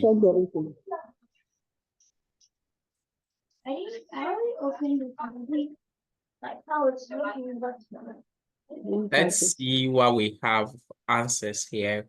So if you want to talk, kindly unmute yourself or raise up your hand, and then you will be called to attempt the question. Which of these options do we think makes more sense? And then will help answer the client's question as well too. Okay, we have the twos, we have the 4, we have people going for 2, we have people going for 4. The 4s, the 2s. Why going for 2? Why do you think we should go for 4? Tell us your rationale. Madam Lako. Yes. How are you today? I'm fine. Oh. Fine. I'm here to hear from you today. Okay. So with the 1, the statement there doesn't show a therapeutic response. So okay. I won't go for that. So our sister is using elimination here. Okay. So she picks the 1 out. Okay. And then with the option 2, I think the nurse ignored the heparin aspect and only talk about the aspirin, which is unfair here. So I wouldn't go for that. Okay. And then with the option 3 also, it doesn't show a therapeutic response. So I won't go for that. Okay. But then the option 4 talks about the some of the functions of the aspirin and then the heparin. Okay. We know they are all antiplatelets. Okay. They help prevent clot formations. And we know angina comes about sometimes with clot dislodgements and all that in the vessels. So that's why I'm going for that option. Okay. Thank you. Thank you, sister, for your inputs. So we have, she's going for the 4th one. Is there anyone? Those going for the 2s. Okay, the 2, those going for 2. What's your rationale for the 2? Or you're changing your minds now after what our sister said? Stand with your answer, defend your answer, okay? All right. So let's see what's our final answer will say. Yes, I think the 4th one make more sense. Okay, when you look at what the client is demanding or what the other medications does. Okay, the 4th one is what will, like you said, cover more and then gives more insights. So it will help prevent future attacks and then complications. Okay. Even though you have the aspirin, and remember I told you that the aspirin here isn't for the pain. Okay, even though you have aspirin producing some form of pain control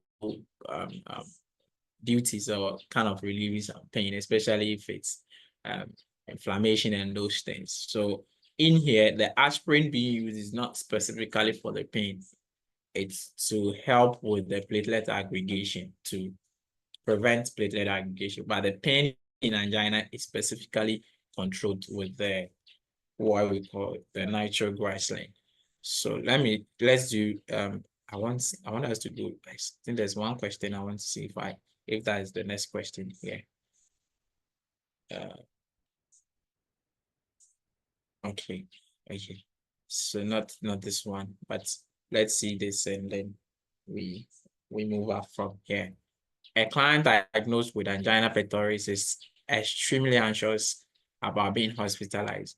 Which should the nurse do to minimize the client's anxiety? We have providing care choices to the client, keep the door open, and then the hallway lights on at night, and then encourage clients to limit visitors to a few as possible. Arrange for the client to share a room with cognitive alert clients. I think this one would be a straightforward answer for all of us. Right. Yesterday. If the remains, we'll take it tomorrow. Caesar, Mr. Caesar. Yes, which of these do we think will help minimize anxiety in a client admitted and then is having issues with their anxiety? So yes, I think the ones we all know that one will be the better answer or the better option or the most appropriate intervention to help with the anxiety. Is this what I'm looking for? Okay, let's pause here and then we continue with the next thing. Okay, so I'll be able to do the next two topics within the next hour ahead of us. And so we have what we call MI ahead of us by just a minute. Okay.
All right, thank you. Sorry for that. But just we'll go on angina, finish angina, we do what we call heart failure quickly, and then we'll look at questions on that. And then we look at what we can do next as well. So in MI, like I was telling you when we're doing the angina, they share similar symptoms. Okay. They share similar symptoms, and most of the causes or predisposing factors are equally the same.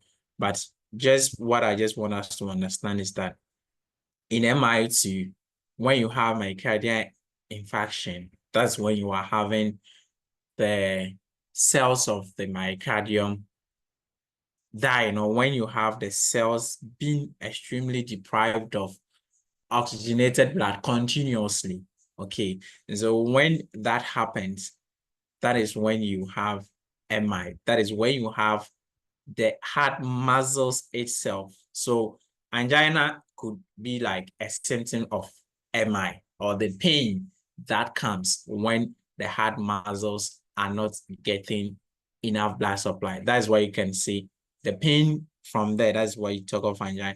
But when the cells of the heart muscles itself isn't getting what we call blood supply, at the end of the day, they must die, or they must be what we call ischemia. Okay, the heart, the tissues or the cells over there must die. And so when that happens, that is where we term it as MI. But like the things that will precipitate the pain and those things just before the cells die themselves is where you have the angina coming in. So when you have the cells being deprived of what we call more oxygenated or oxygenated blood continuously, then that happens. So when MI happens, the hearts, the tissues, everything, the heart muscles is going to be compromised. There's going to be an ischemia, okay, or necrosis of the myocardial tissues. And so to help that, you need to do everything to ensure you restore blood flow. Okay, you need to restore blood flow. So sometimes Is that here, your language or Swahili? hey, kindly meet up, Irene Pia, kindly meet up, okay, kindly meet up, right? So to help this, you need to do interventions that will help restore blood flow to the what we call to the heart muscle. So sometimes here clients might even need some form of the procedures that we talked about. Either they have to do a bypass grafting if it is noted that there is a blockage, that is what is actually causing it. And then you give medications and medications are not able to help resolve the problem. Clients might even need some form of bypass grafting or percutaneous or stenting to help with establishing the blood flow to the heart muscles themselves. So infarction does not occur instantly. So like I said, it takes time. Okay, so when you have the heart muscle deprived of oxygenated blood for a very long period of time, and then the muscles or the cells die at the end of the day, you tend to have myocardial infarction. Now, we all need to know the predisposing factor, and these predisposing factors goes for almost all the heart-related conditions. And sometimes when I say, sir, you need to know which ones are modifiables and which ones are non-modifiable, even though I've grouped them together, or I've put all of them together. But it's incumbent of us to know which one is modifiable and which ones are not modifiable, because we have questions on that as well too, where they will give you some of the predisposing factors and they will ask you to group them in modifiable and non-modifiable. And so with modifiable ones, we know that they are factors that we can do something to control them. Okay, so for instance, if it is about a sedentary lifestyle that leads to the condition, or if the risk factor is, let's say, lack of exercise, then that means that clients would have to do everything to engage or to increase their exercise. Or if it is obesity, so obesity, overweight, okay, clients can do something to reduce their weight by exercising, okay, or maybe dietary modification. Okay, these are the modifiable ones. Okay, if it is the non-modifiable ones, we know that age is one. You can't do anything to change your age. So age here is a non-modifiable. If it is hereditary factor or the genetic makeup of the individual, you can't do anything to change someone's genetic makeup. So you need to also know that that one also falls under non-modifiable. If, let's say, it's about race, okay, you can't change someone's race. And so you know that when it comes to the most of the cardio issues, it's most common among Black Americans. So for the purpose of English, let me put it that way, okay, or let's say the Blacks. So for English, they will say Black Americans. So it's most common among the Black Americans. So you can't change your race as well too. So we need to know the modifiables and then the non-modifiable ones as well too. Then you have atherosclerosis, which can also occur. So from, let's say, more cholesterol diets, or the plaque developing as a result of cholesterol, which could be built when someone takes in more of the cholesterol diet. Then you can even have alcoholisms, and then smoking, all could lead to atherosclerosis. So you need to know which ones are the modifiables and which ones are non-modifiable ones. So that is what I would like to say with regards to the risk factors. Then I think the next thing have to do with the diagnostics. Last week when we met, we talked about the diagnostics. So we made mention of troponin, that is the most cardiac sensitive when it comes to diagnosing of MI. So we need to know troponin. We need to know when troponin rises, and then how you can pick it up. I think the last time I stressed much on it, so I wouldn't go much into it today. Then you have CKMB. So CKMB too is another cardiac marker or cardiac enzyme that we do to diagnose someone with troponin, or sorry, to diagnose someone with MI. Okay, and so you have what we call myoglobin as well too. So myoglobin also is another. So we said that out of this, the myoglobin is the non-cardiac sensitive, meaning that it's not only related with heart problems where someone is going to get high levels of myoglobin. You can have problems affecting something like the skeletal cells, or the when you have skeletal issues, it can also equally cause myoglobin levels going up. So you need to know which ones are the cardiac sensitive and which ones are not the cardiac sensitive. We've dealt with that one. Then you have white blood cells count also mostly goes up or gets elevated when someone has MI, especially it happens within the second day, and then it continues for about 1 week when there is an MI. So we need to know that in MI too, you can have the WBC count also moving up as well too. So those are the key assessment or the diagnostic investigations that at least we all need to know when it comes to MI. Then we'll talk about the assessment. Here too, the pain is very key, because we said that the heart muscles are dying off, or there's an ischemia due to constant decrease in the blood supply. So we need to know that pain is also here. And so the pain kindly mute. Is there a question? Yeah. Angelique. Madam Right. Angelique, kindly mute out for us, okay? Madam Angelina, mute. So here to the pain count, you have the pain, same thing, being experiencing like external, substernal chest pain, crashing, the pain mostly radiating to the jaw, back, and the left arm. Then this pain, you remember in angina, we said something like stable, you need a precipitating factor to cause the pain. Sometimes here, one thing we need to know about MI pain is that pain mostly occurs early in the morning. That is when the pain mostly comes. And then the pain is not relieved, like I said, by nitroglycerin. But we know that in angina, rest together with nitroglycerin will help with the pain relief. Even though we make use of nitroglycerin in managing MI, but the use of nitroglycerin in MI is not for pain. It's for its vasodilative effect, so that blood flow will be reestablished. But for the pain, you have to use what we call an opioid.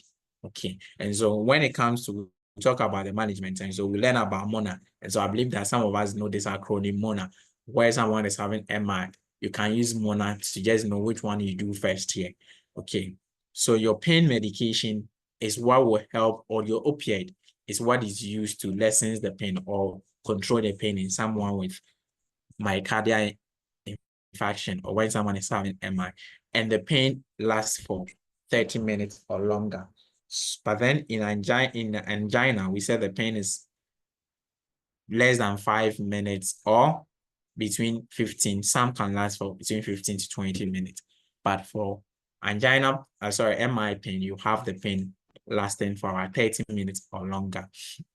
There's also some form of nausea, vomiting here.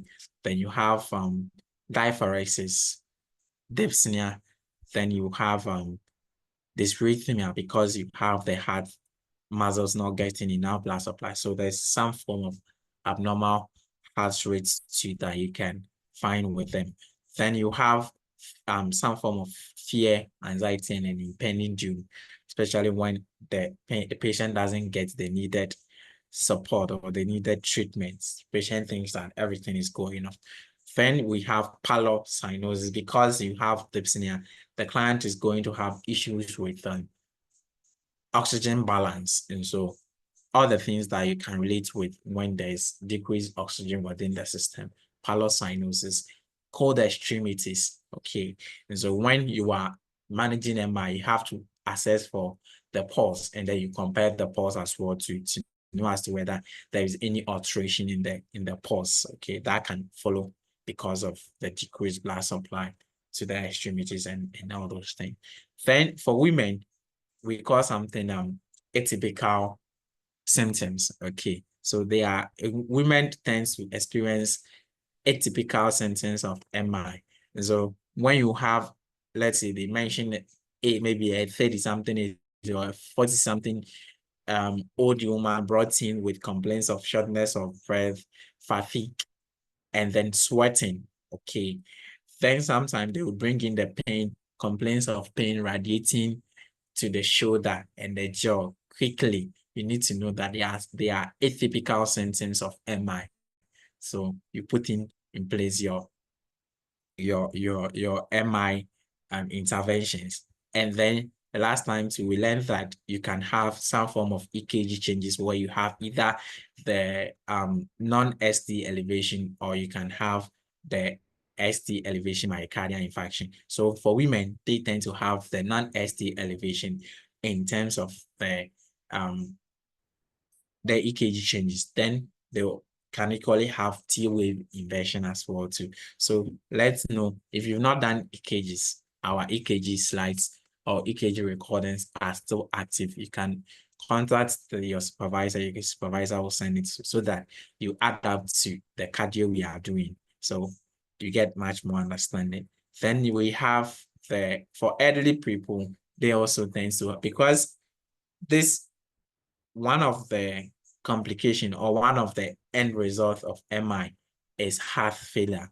And so if the client is deprived, or if the heart muscles are deprived of oxygenated blood, at the end of the day, the cells or the muscles are going to die off. And so when they die off, what happens is that the ability of the heart to circulate blood throughout the system, it's going to be affected. And so they end up getting what we call heart failure. So for old people, they will tend to have some form of shortness of breath, pulmonary edema, dizziness, and then if it continues, there's going to be some altered level of consciousness. So altered mental studies is also going to happen for the old people. Is there a question? I've explained point 8. Someone is telling me to explain the atypical symptoms. I think I've explained it. That I said these symptoms are mostly with women. Okay. And so in the questions, you will see maybe a woman being brought to the emergency, or tell you the woman, mention the age, and then they tell you the woman is experiencing some form of shortness of breath. They are atypical symptoms. They will not mention the chest pain. Sometimes they will not mention the chest pain, but they will make mention of shortness of breath, fatigue, okay, that the woman will present with. Sometimes they can also describe that maybe accompanied with the pain that radiates to the shoulder and that of the jaw. So when you see this, they are atypical symptoms of specifically with women. And then with EKG changes, for the women, they can also present with a non-ST elevation. Okay. And then T-wave inversion. This is what I said with regards to that. So the person was asking me to explain it. I did it before I even got to the 9th point. So we have the interventions. So my interventions are going to be based on the acute phase, and then after the acute phase has been resolved, what you do for them. So here, this is where I'll first talk about MONA. Okay. So for MI, let's have, well, if you forget, okay, don't forget about MONA. Okay. So MONA is an acronym or abbreviation that you can use to represent the management of an acute MI. So MONA make use of morphine. So M is morphine, then O is oxygen. Okay. Then N is nitroglycerin, then I is aspirin. So in terms of the management of someone with MI, and you have, let's say, these interventions, morphine, oxygen, nitroglycerin, and then you have aspirin. Then they're asking you what you're going to do first. So what you need to know is that if someone goes into MI, the first thing you need to do is to relieve the pain. When the pain is relieved, the need for more oxygenated blood also comes down. Okay, because when the pain is relieved, that means that the need for more oxygenated blood is going to be relieved or is going to be reduced. So you give your pain medication first, which is the morphine. Then you follow with your oxygen, then your nitroglycerin and aspirin. Remember, we said that the nitroglycerin here isn't for the pain, but it's to help opens up the blood vessels to ensure that there is adequate blood flow to the heart muscles. Then you make use of aspirin. We know that aspirin, it's for its antiplatelet effects. Okay, so you can keep MONA in your mind. Okay, when you have morphine being the first thing you have to give to the patient who is experiencing MI. So the first thing, like guys, you assess for pain, you give your pain medication. And so pain relief increases the myocardial supply, the increases the oxygen supply to the myocardium. So the thing is that if the pain is relieved, the myocardium, the more oxygen that is being required will be reduced. So the smallest amount of oxygenated blood that will be sent to the myocardium will be enough for the myocardium. So you will administer your pain as a priority in pain in a client's mind. Madam Rosemary, kindly mute pain. Rosemary Dobby, kindly mute that for us. So pain be the first thing here for the MI, because when you reduce the pain, the supply to the myocardium will be enough. Then you obtain a description of the pain, okay, and then you position the client to, sometimes I have to position the client in a high foul, semi-foul legs as well. So obtain a description of the chest comforts, in terms of discomfort. So you ask the client to describe how the pain is, and then so that you get to understand. Then you administer your oxygen, you use to the pain measures, the morphine, the nitroglycerin, and then your other interventions as again. Then your vital signs, like I said, vital signs is very key here. So you know how the heart rates, you know your BPs as well too. Then your cardiac monitoring will also be done as well too. You have to assess for the respiratory status, because we said that one of the complications after MI is heart failure. And so we know that in heart failure, you can have the left-sided heart failure where you have crackles, you have wheezing when you assess the respiratory status. So you have to assess the respiratory status as well too. And so to rule out any heart failure that might occur, then you place the client in terms of positioning. You nurse the client in a semi-foul legs to enhance with comfort, and then clients catching up more oxygen to help with tissue oxygenation. Rest will be ensured. IV line so that you can give your medications. Then your 12 lead EKG is also something you need to know so that you can see any form of EKG changes that might occur. Your labs, remember we've talked about the labs, so you need to do your labs to know as to whether it is actually MI. Okay, so you do your troponin, your CKMB, your myoglobin, your WBC count, and all other labs that are very important in here. Then you monitor for the cardiac dysrhythmias, where you can have tachycardia, you can have premature ventricular contractions, and then all those things can happen as a result of MI. So you need to monitor these things. Then your thrombolytics. So the thrombolytics, you know, when we talk about thrombolytics, we know our anticoagulants like heparin, warfarin, antiplatelets. We talk about aspirin. Then the thrombolytics. Example of a thrombolytic is alteplate. Okay, alteplate is a typical example of thrombolytics. They also help to dissolve clots. So we learned that one of the causes of MI is when you have clots within the vessels or within the coronary arteries. And so for the use of the thrombolytics, we have to know that we have a specific time range that the thrombolytics can be given. So for a patient who is having symptoms of MI, and then the client is admitted in a hospital that is quite far from another hospital where they can do, let's say, something like a cardiac catheterization. Okay, let's say client is admitted. For the one who can take the thrombolytics is what I'm explaining. Let's say the hospital the client was admitted, a cardiac catheterization facility is not available in there, because at the end of the day, cardiac catheterization will have to be done to ascertain as to whether there is a clot or something, or for maybe other further intervention to also be done.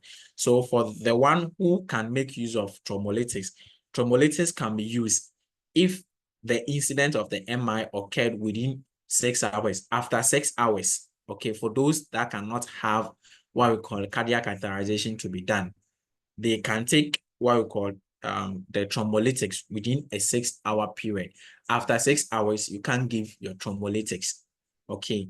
And then another thing we need to know about the thrombolytics is that they dissolve any clot within the system.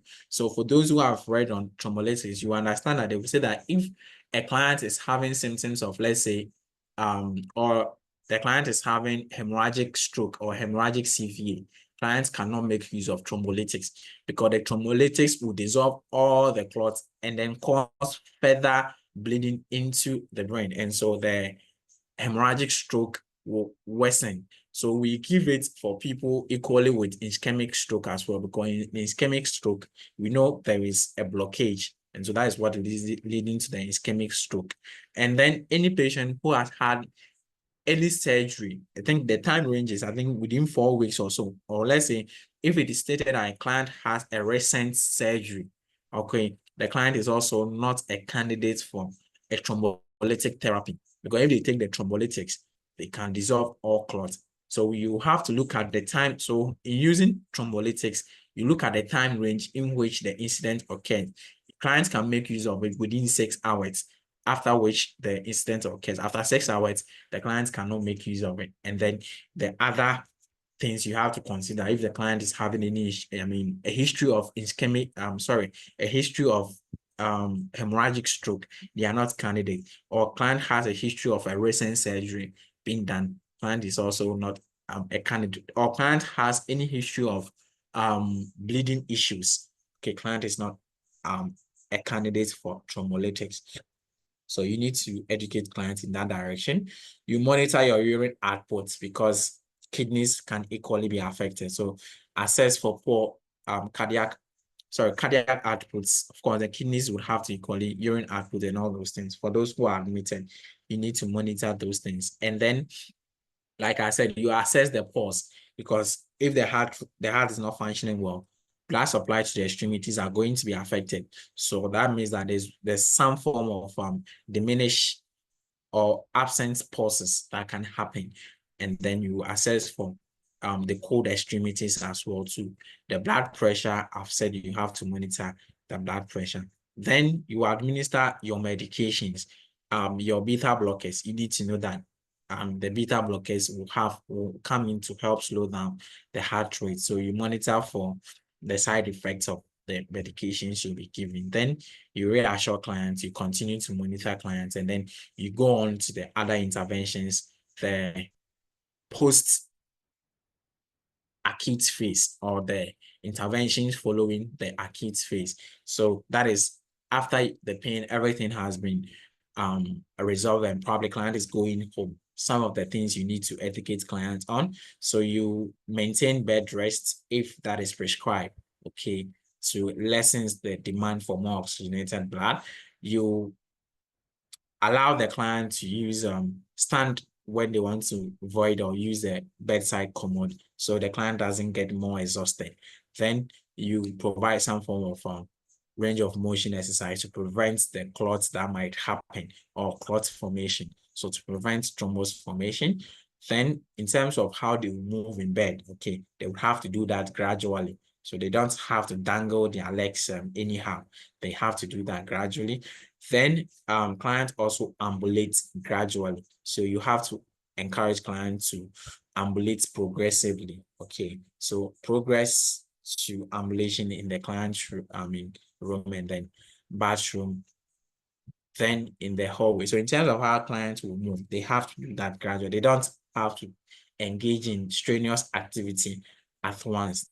They have to increase their activity gradually, right? Then you talk about the complication, especially heart failure that can develop as a result of the MI. Then you talk of other medication that can be given. So you talk of your ACE inhibitors. And so your ACE inhibitors, you have to know who can take ACE inhibitor, like pregnant women who cannot take it. If you are taking ACE inhibitor, you need to even monitor some the renal status, because these are going to act on the kidneys. So you need to monitor the creatinine level. You need to monitor maybe potassium levels as well to need to be monitored. Then your ARBs, the side effect of a ACE inhibitor, like the coughing that accompanies it, and you know that the coughing, it's expected, or it's a known side effect. But if they are having something like angioedema, where the mouth, it's swollen together with the tongue, you need to know that this thing means that client would have to stop the medication if there is something like an angioedema after taking an ACE inhibitor. You know, your calcium channel blockers, your nifedipines or your dipines, they are calcium channel blockers. The aspirins, side effects of them, you need to know, like maybe the hearing loss. You know, someone takes aspirin. One of the side effects of aspirin, or common adverse effect of it, is they can have tetany, or I said tetany, tinnitus, sorry, and hearing loss can follow, and then fluid accumulation and all those things. You need to know them. Then clopidogrel, it's also an antiplatelet that can be given. Then medications that can also be used to lower lipids down. So lipid lowering medication. Example of a lipid lowering medication is atorvastatin. So we also need to know, I think when we are learning on our pharmacology, we come across these things, and then we can hammer more on them as well too. Then you encourage the client to verbalize consent with regards. Then cardiac rehabilitation. So cardiac rehabilitation in general is where client goes into some after the MI management, and then the client is going home. Client has to be educated on some of the things. So in cardiac rehabilitation, it combines both medication, lifestyle modification, and all preventive measures that client would have to ensure when it comes to heart-related issues, so that they can make, or they can become productive, okay, or they can live a productive life after, a cardiovascular condition. So maybe they have to ensure they're engaging in some form of minimal exercise. They have to avoid smoking and all other things that put them at cardiac. We must avoid them. So these are some of the things that if someone is having MI, we do for them, we educate them, and then we manage them. The acute phase, we've talked about that. And then after the acute phase, some of the things that we do. Then we quickly do heart failure. Then I wouldn't worry you guys a lot about heart failure. We all need to know the various types, their assessment findings, the differences between them, and then the management, and we take it out from there. At least if you're a student of NCLEX, you need to know everything about heart failure. You can't be a student of NCLEX and then you say that you don't have adequate knowledge on heart failure. And so we'll talk about the need to know things when it comes to heart failure. So heart failure is a complication, okay, of MI.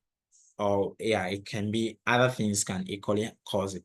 But we need to know that one of the complications from MI is heart failure, where you have the heart not able to maintain adequate cardiac output to meet the demands of the various systems within the body or to meet metabolic needs. Okay. And so when that happens, it causes what we call an impairment in the pumping of or circulation of blood within the system. So like the heart muscles, the cells in there dying off. And so at the end of the day, the ability of the heart to pump blood or circulate blood within the system is affected. So what the client tends to have is that they tend to have more fluid or more blood staying within the system. You can have the fluid or the blood staying within the systemic circulation, or you can have the problem when especially, or let's say if it is a left-sided heart failure, where you have what we call a pulmonary circulation getting affected. So most of the problem with it will have to do with blood staying or fluid staying within the lungs. So they tend to have the lung issues much when it comes to left ventricular heart failure. So you have diminished cardiac outputs as a result of which results in inadequate tissue perfusion. So at the end of the day, if the heart is not able to circulate blood as it's supposed to do, or pump blood as supposed to do, you know that the tissues, okay, peripheral tissues are not going to get adequate blood supply. And so there's going to be impairment in the tissues over there too. So like I was saying, you could have congestion within the lungs, or you can have the congestion being within the peripheries, that is the extremities. Okay, so there is congestion of the lungs, and then you can also have the periphery, which may okay depending on the type of the heart failure you have. So the symptoms are basically based on whether you have a left or a right. Okay, so we'll go shortly into the symptoms, and that is what we all need to know. We all need to know what symptoms comes together to form left ventricular heart failure, and then which symptoms come together to form right ventricular heart failure. So like I was saying, if you forget anything at all, know that the left heart failure or left ventricular heart failure has to do with symptoms related to the lungs. Okay, because you have fluid staying within the lungs, so you have difficulty in breathing. You have lung assessment to review crackles or wheezing. Okay, when you do your assessment, then they will have some form of dyspnea because the gaseous exchange is getting affected. Then for your right heart failure, you have systemic circulation being impeded. So you have fluid staying within the system itself. So you have generalized edema, you have the extremities. Okay, you have some form of edema within the extremities. So you have pedal edema, very common. And then weight gain. So generally, weight gain is not common with people with left ventricular failure, but those with right ventricular failure, you have weight gain being common among them as well too. So the symptoms, I think clinical manifestation, I have decided to group them into, I just combined the two and then separated them. So like I was saying, in right-sided heart failure, you have the dependent edema or the systemic circulation being impeded. So you have more fluid within the system. So you have dependent edema, and mostly it's in the legs and out of the sacrum you can access for it. You have jugular vein distension, and we know that whenever you have jugular vein distension, it means that there's fluid overload within the system. So jugular vein distension indicates that there's fluid overload. Okay, so there's jugular vein distension. And then you have, so to assess for jugular vein distension, what is the appropriate degree that the client would have to, in terms of patient's positioning, for you to assess for jugular vein distension? What position do you put the patient? It's a question to the house. What is the correct positioning that client has to assume if you want to correctly assess for jugular vein distension? Is it high Fowler's? Is it semi-Fowler's? Is it in terms of even the position, what degree? Is it 90 degrees, 60 degrees, 45? What degree is it? question. I leave the question. Maybe I'll come back to it when we get to our question center session, and then I'll demand for the answers there. Okay. There's someone has put an answer in the chat section that 45. Okay. So let's all go and look for it. Okay. All right. They will not mention semi-finalists. They mention the degree. Okay, semi-finalists. What degree? Because 60 degrees is equally semi-finalists. You can have 15 degrees equally being semi-finalists. You can have 45 being semi-finalists. So what degree? Okay. So you have abdominal distension because of the fluid staying within the system. You have hepatomegaly. You can have splenomegaly.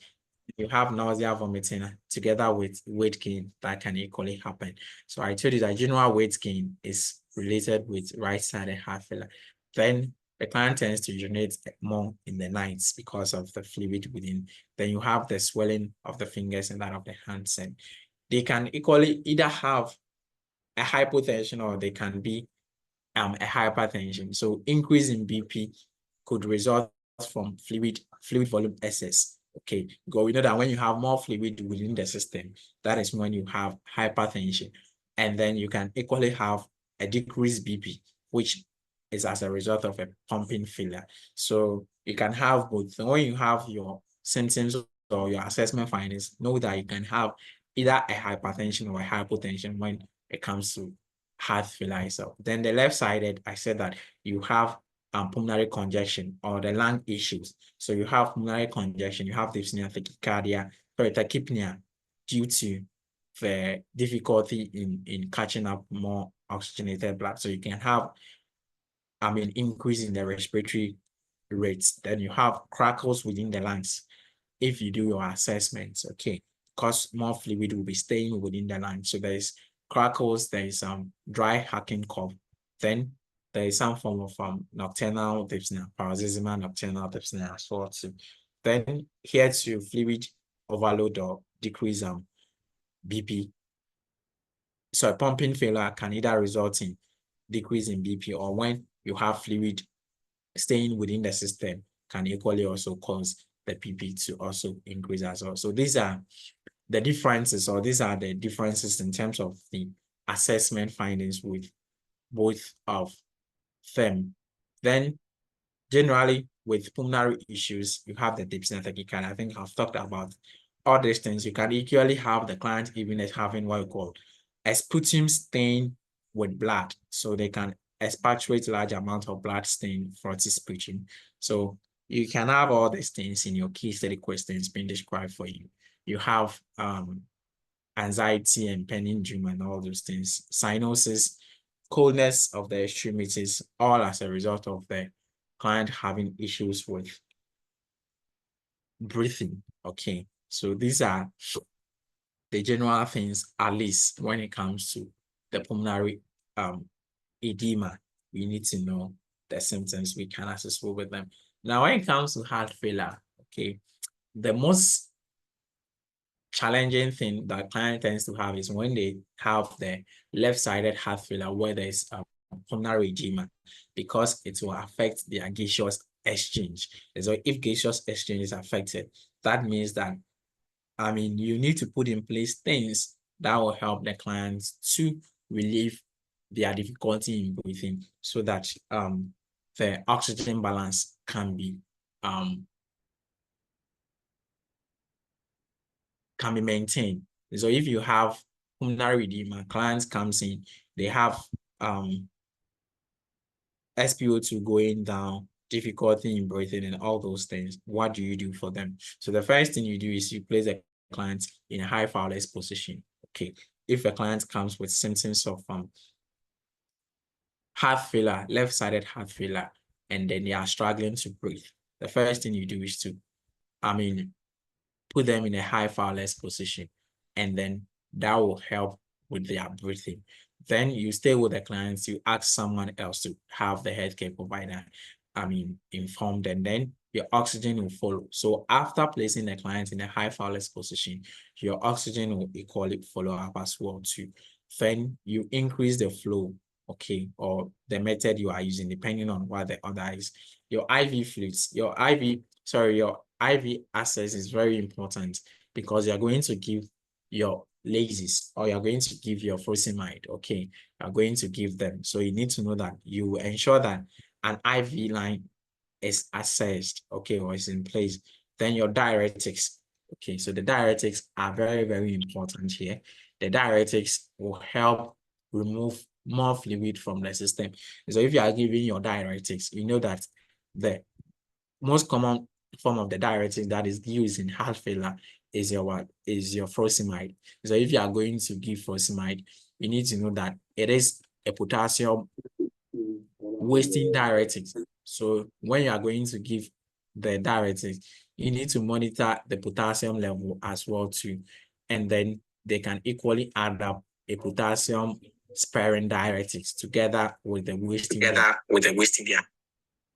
And let me just say, if they are giving the diuretics, furosemide is what will be used together with probably spironolactone. So the spironolactone will act as a what? As a counter effect of the potassium wasting that will come from the furosemide. Sometimes you have a patient, maybe they will give the medication, then someone is taking furosemide, then you add that which other medication do you think will be added? Then you have a spironolactone, you have maybe your other medications as high to it. If you know that you need a spironolactone to act as what we call a potassium sparing, that means that it will help prevent the person from having issues with potassium coming out from the system. Then here too, we use morphine. So the reason, remember we said that morphine helps to control pain and also to reduce the myocardial need of more oxygenated blood, or it helps the myocardium to get adequate blood supply. So morphine is equally also used in heart failure so that the heart muscles will get adequate oxygenated blood or adequate oxygen from the blood. Then you have your catheter so that you monitor the fluid status. Okay, so you monitor fluid status by using your catheter. So we need to know that weight gain is something that also needs to be monitored. So you need to pass your catheter so that you can monitor fluid status as well too. Then if client is still having difficulty with breathing, and then after giving all the medication, oxygen, and then client is still having difficulty, maybe the healthcare provider might go in for intubation to help with the breathing. Then after everything, all this is an acute management. You need to document, put in place all other actions or things that you did for the client. You need to write them down. You need to document them as well too. So this is if you are managing someone with an acute pulmonary edema. Then for someone who has after the acute phase, okay, what do you do? Of course, you need to talk to the clients about some of the predisposing factors when it comes to heart failure, okay, because we talked about some of the things risk factors when it comes to cardiovascular issues, especially the use of cholesterol, high cholesterol diets, more salts or sodium, high sodium diets. Okay, people with heart failure has to know that they must avoid high sodium diets. Okay, then fatty diets, they will need to also avoid it as well too. So you assist the clients to identify those precipitating factors, okay, or risk factors when it comes to MI and how to avoid them. Then lifestyle modification too is very important. Then you instruct clients about the medication that they will be taking. I've talked about diuretics. So the use of furosemide, the use of, the other forms of the diuretics that you have. Then clients can equally make use of the digoxin. And you know that when you are taking the digoxin, client, you need to monitor the serum digoxin level as well too.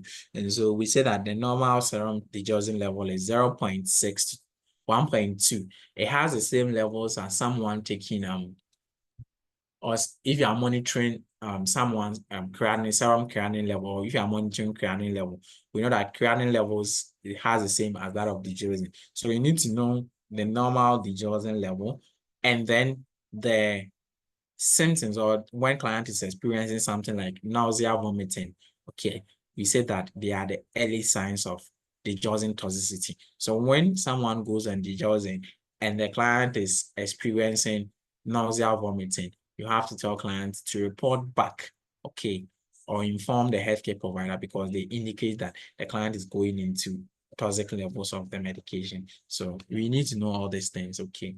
And then you go on your ACE inhibitor. I think I talked about the ACE inhibitors before we got here. The beta blockers, low dose of it to control, heart rate and also BP as well, too, if that is also needed. Then your vasodilators can equally also be given here as well, too. The side effects, I think I've mentioned about some of the side effects of it. And you instruct clients to avoid any over-counter medication, okay, like the NSAIDs, okay. Any client with heart failure should not take NSAIDs. The reason is that NSAIDs are one of the common abuse over the counter medication that clients can go, so they go and take when they are having some form of pain. But we know that NSAIDs generally also have some form of effect on fluid. Okay, they affect the fluid status. They cause some form of fluid retention. So you need to know those kind of over-the-counter medication client has to stay off from them to avoid complicating their condition. Then instruct the client to contact if the medication is unable to take medication because of illness. Then they also have to avoid certain foods like caffeine, okay, because caffeinated foods also tends to cause more fluid to be accumulated. So they have to stay away from caffeine containing food. Tea as well too, they will need to stay away from it. And then carbonated beverages as well too, they'll need to. Then low sodium diets, low fatty foods, low cholesterol diets, they are all something we need to. Then we're talking about the fact that if client is taking something like furosemide, they will need to replace what we call potassium. So if someone is taking furosemide, because of the effect furosemide has on potassium, high potassium diet will also be given, or potassium-rich diet will also be given to prevent issues of hypokalemia. Then you instruct them with fluid restriction. Okay, so they have to restrict fluid, because we are saying that fluid is the main problem. But sometimes, because they are restricting fluid, they will tend to have some form of dry mouth and those things.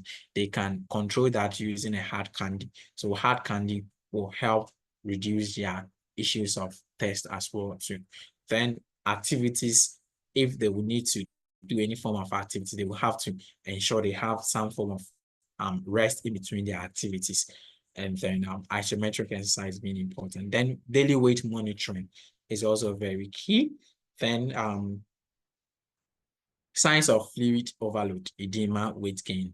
It's very, very important. You see that I keep mentioning weight gain in heart failure. You will get all your questions on heart failure with weight gain issues. So this is what I have to say on heart failure, on MI.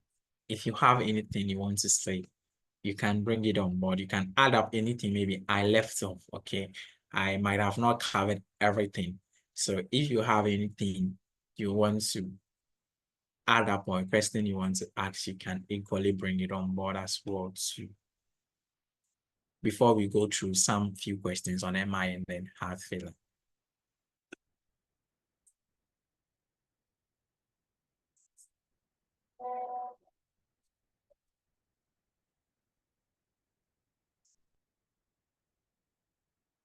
Okay. Right. Let's see this. Okay. Hey, are you there? Hello. Are my people with me? Slates has been quiet for some time. Hello. Yes, we are here. Okay, that's fine. Then let's go through these few questions and we can take it up from there.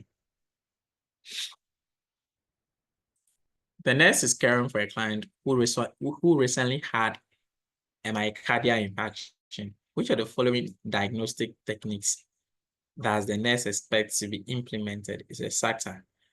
We have echocardiogram, monitoring ALT, AST levels, monitoring troponin, monitoring ammonia levels, and then monitoring ABGs.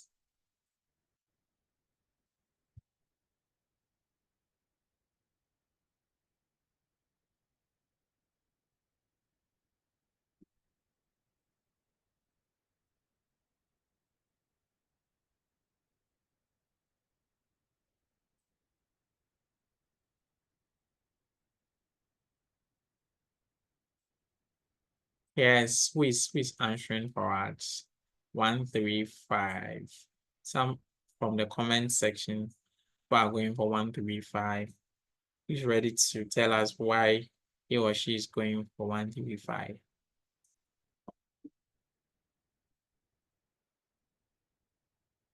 Why do we need to do the 135?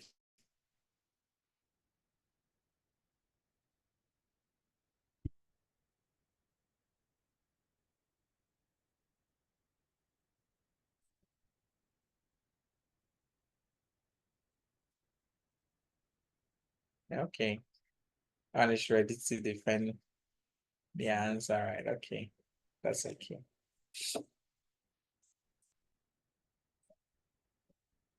So you have the 135. You know that the LTAST, they are for liver, same thing as ammonia, especially when you have liver cirrhosis. Okay, that's when you tend to monitor those things. But your ABG is your echocardiogram, and then your troponin level will help you with someone with MI. The next is providing home care instructions to a client recovering from an acute inferior myocardial infarction, that's MI, with a recurrent angina. Which instruction should the nurse provide to the client, to this client? Avoid sexual intercourse for at least 4 hours. Replace sublingual tablets yearly. Participate in an exercise program that include overhead lifting and reaching. Then we have recognize the adverse effects of aspirin, including tinnitus and hearing loss.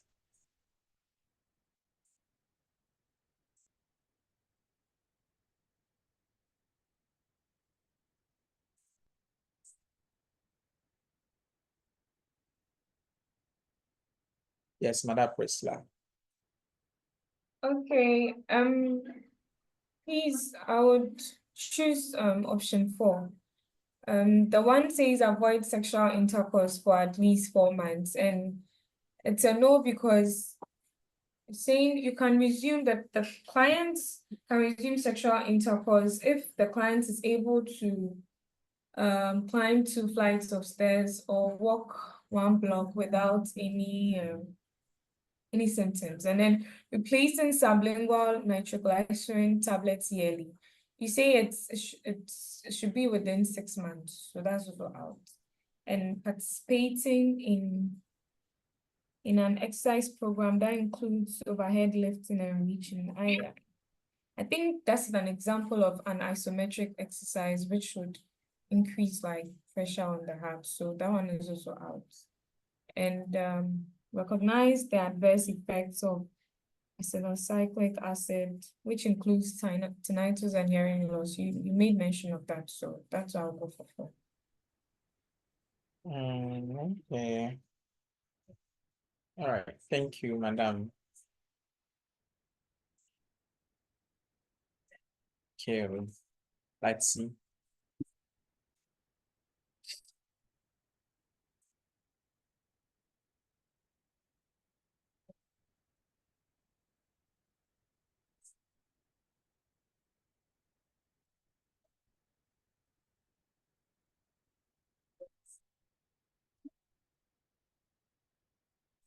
All right. We have a nurse is caring for a client who is experiencing signs of pulmonary edema. Which of the following are appropriate interventions for the nurse to take? 1. Administer IV furosemide. 2. Administer bronchodilators. 3. Place the client in a high phallus position. 4. Administer morphine. 5. Administer oxygen via face mask.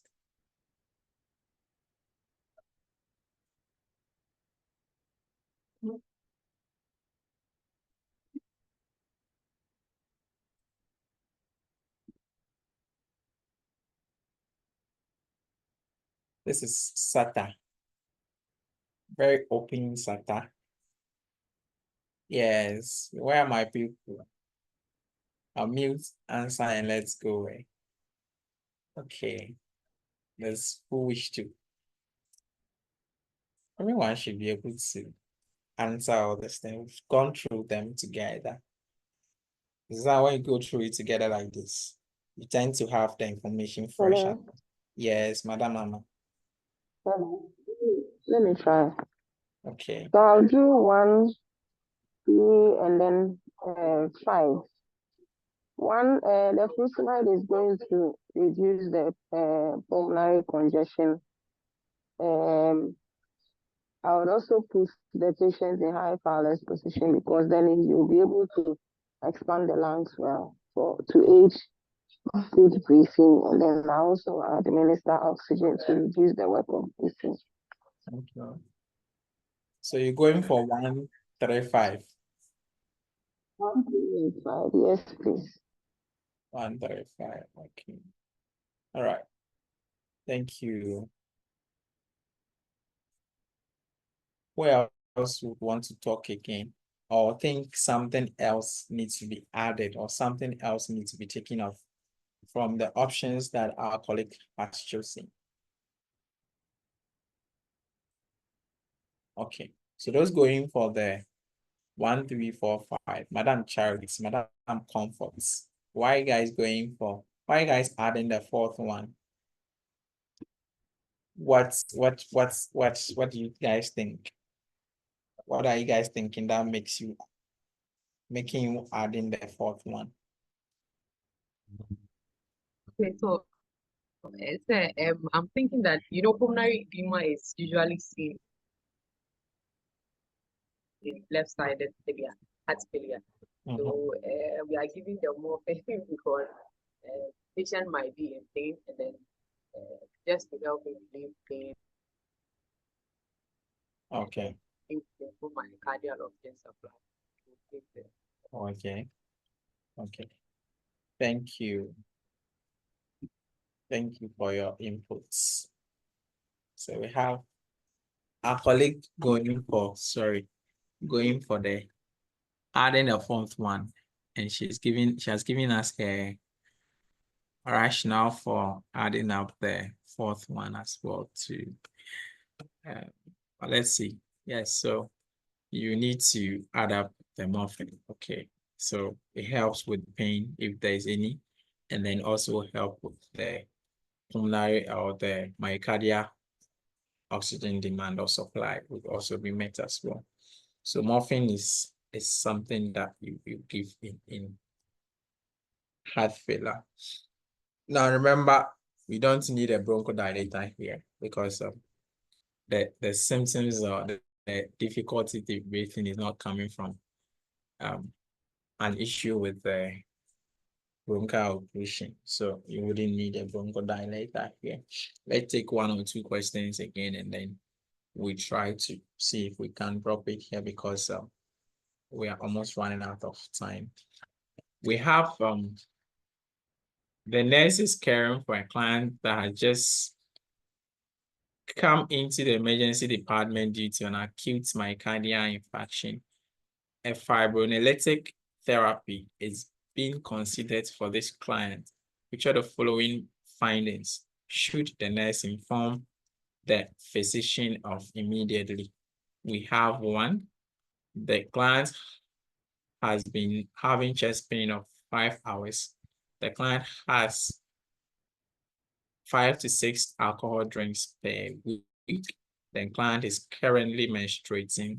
The client was treated for a suspected aortic dissection.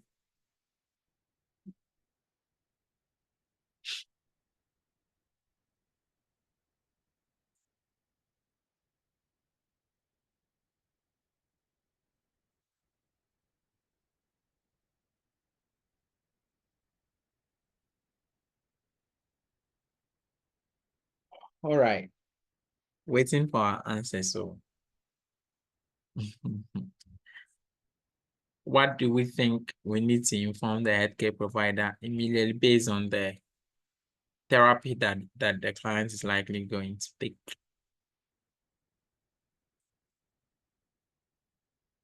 Do I have answers there? Okay. Priscilla says 4, Comfort says 3, Sarah says 3. Sorry, Comfort says 2. Priscilla, are you back to 1 or this is a different Priscilla? Okay, we have Ellen going for 4. Okay, Bridget 4. So tell us, why are you going for the 3s, 1s, and the 4s? Why are you going for the answers? Let's have them. I'm interested in your whys or the reason for choosing your answers.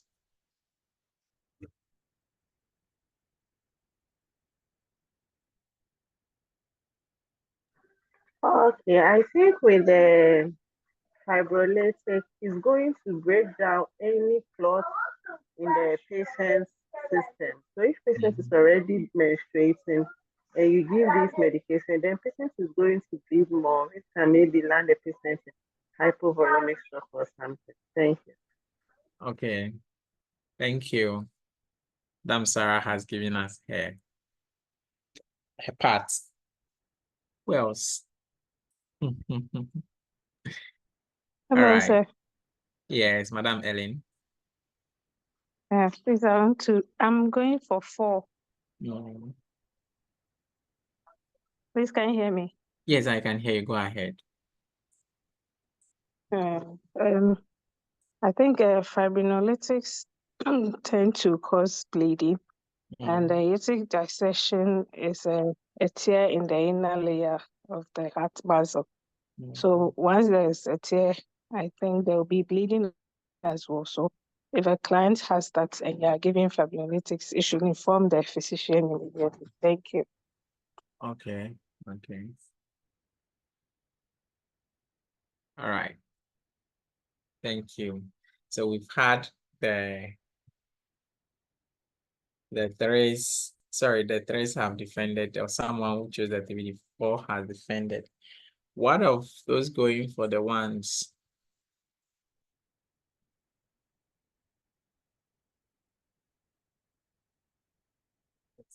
Okay, let's move on. Okay, let's see what the answer is. Yes, and so the answer is 1 because of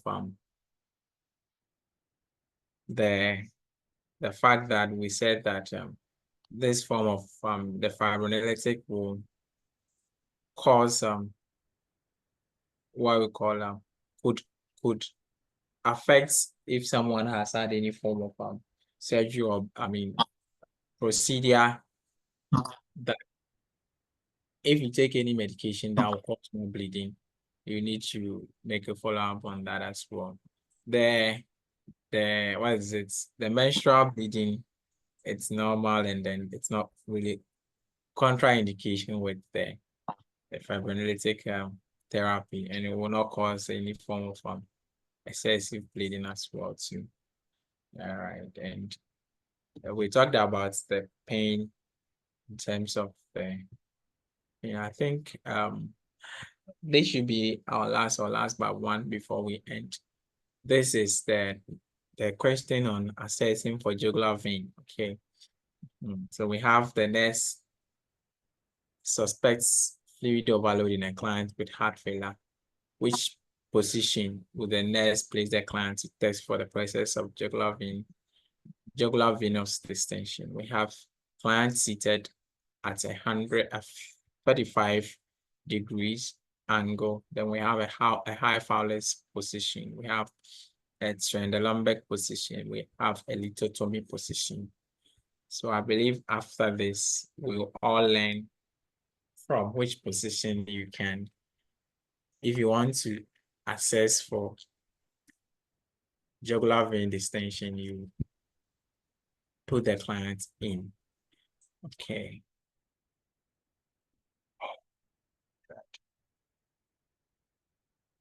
Okay. So we have Red.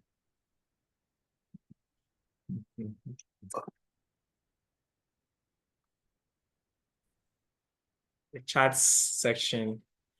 People are going for one there, and so we'll see if it's actually the one that clients has to assume. Okay, did I say one? So I think, yes, I think it's one, but when I was making the input that, so it's a one, so you can see the rationale, it's not a two. Okay, so sorry for, let me clean the two. I think it's the one. So it's not a two. Okay, I think it's one. When I was doing my input that I made a mistake there. So there's the rationale there, and it's the one, that is the 45 degrees that if you want to assess for jugular vein distension, you need to put the clients in. I think some have already left us, and so I believe by now, those of us who want to prepare food, those of us who are going for our night duties and then other activities, we want to go and attend to it because exhausted our 3 hours. And so I would like to end here. Next week we'll meet and then we'll continue and look at what we can do and see when we also finish the cardio. Try as much as possible to talk about all the things we need to know when it comes to cardio. So thank you all for your time. Thank you for your input. If you have any question, you can bring it on board as well too before we drop the class here for today and then continue next week. Thank you all. brother.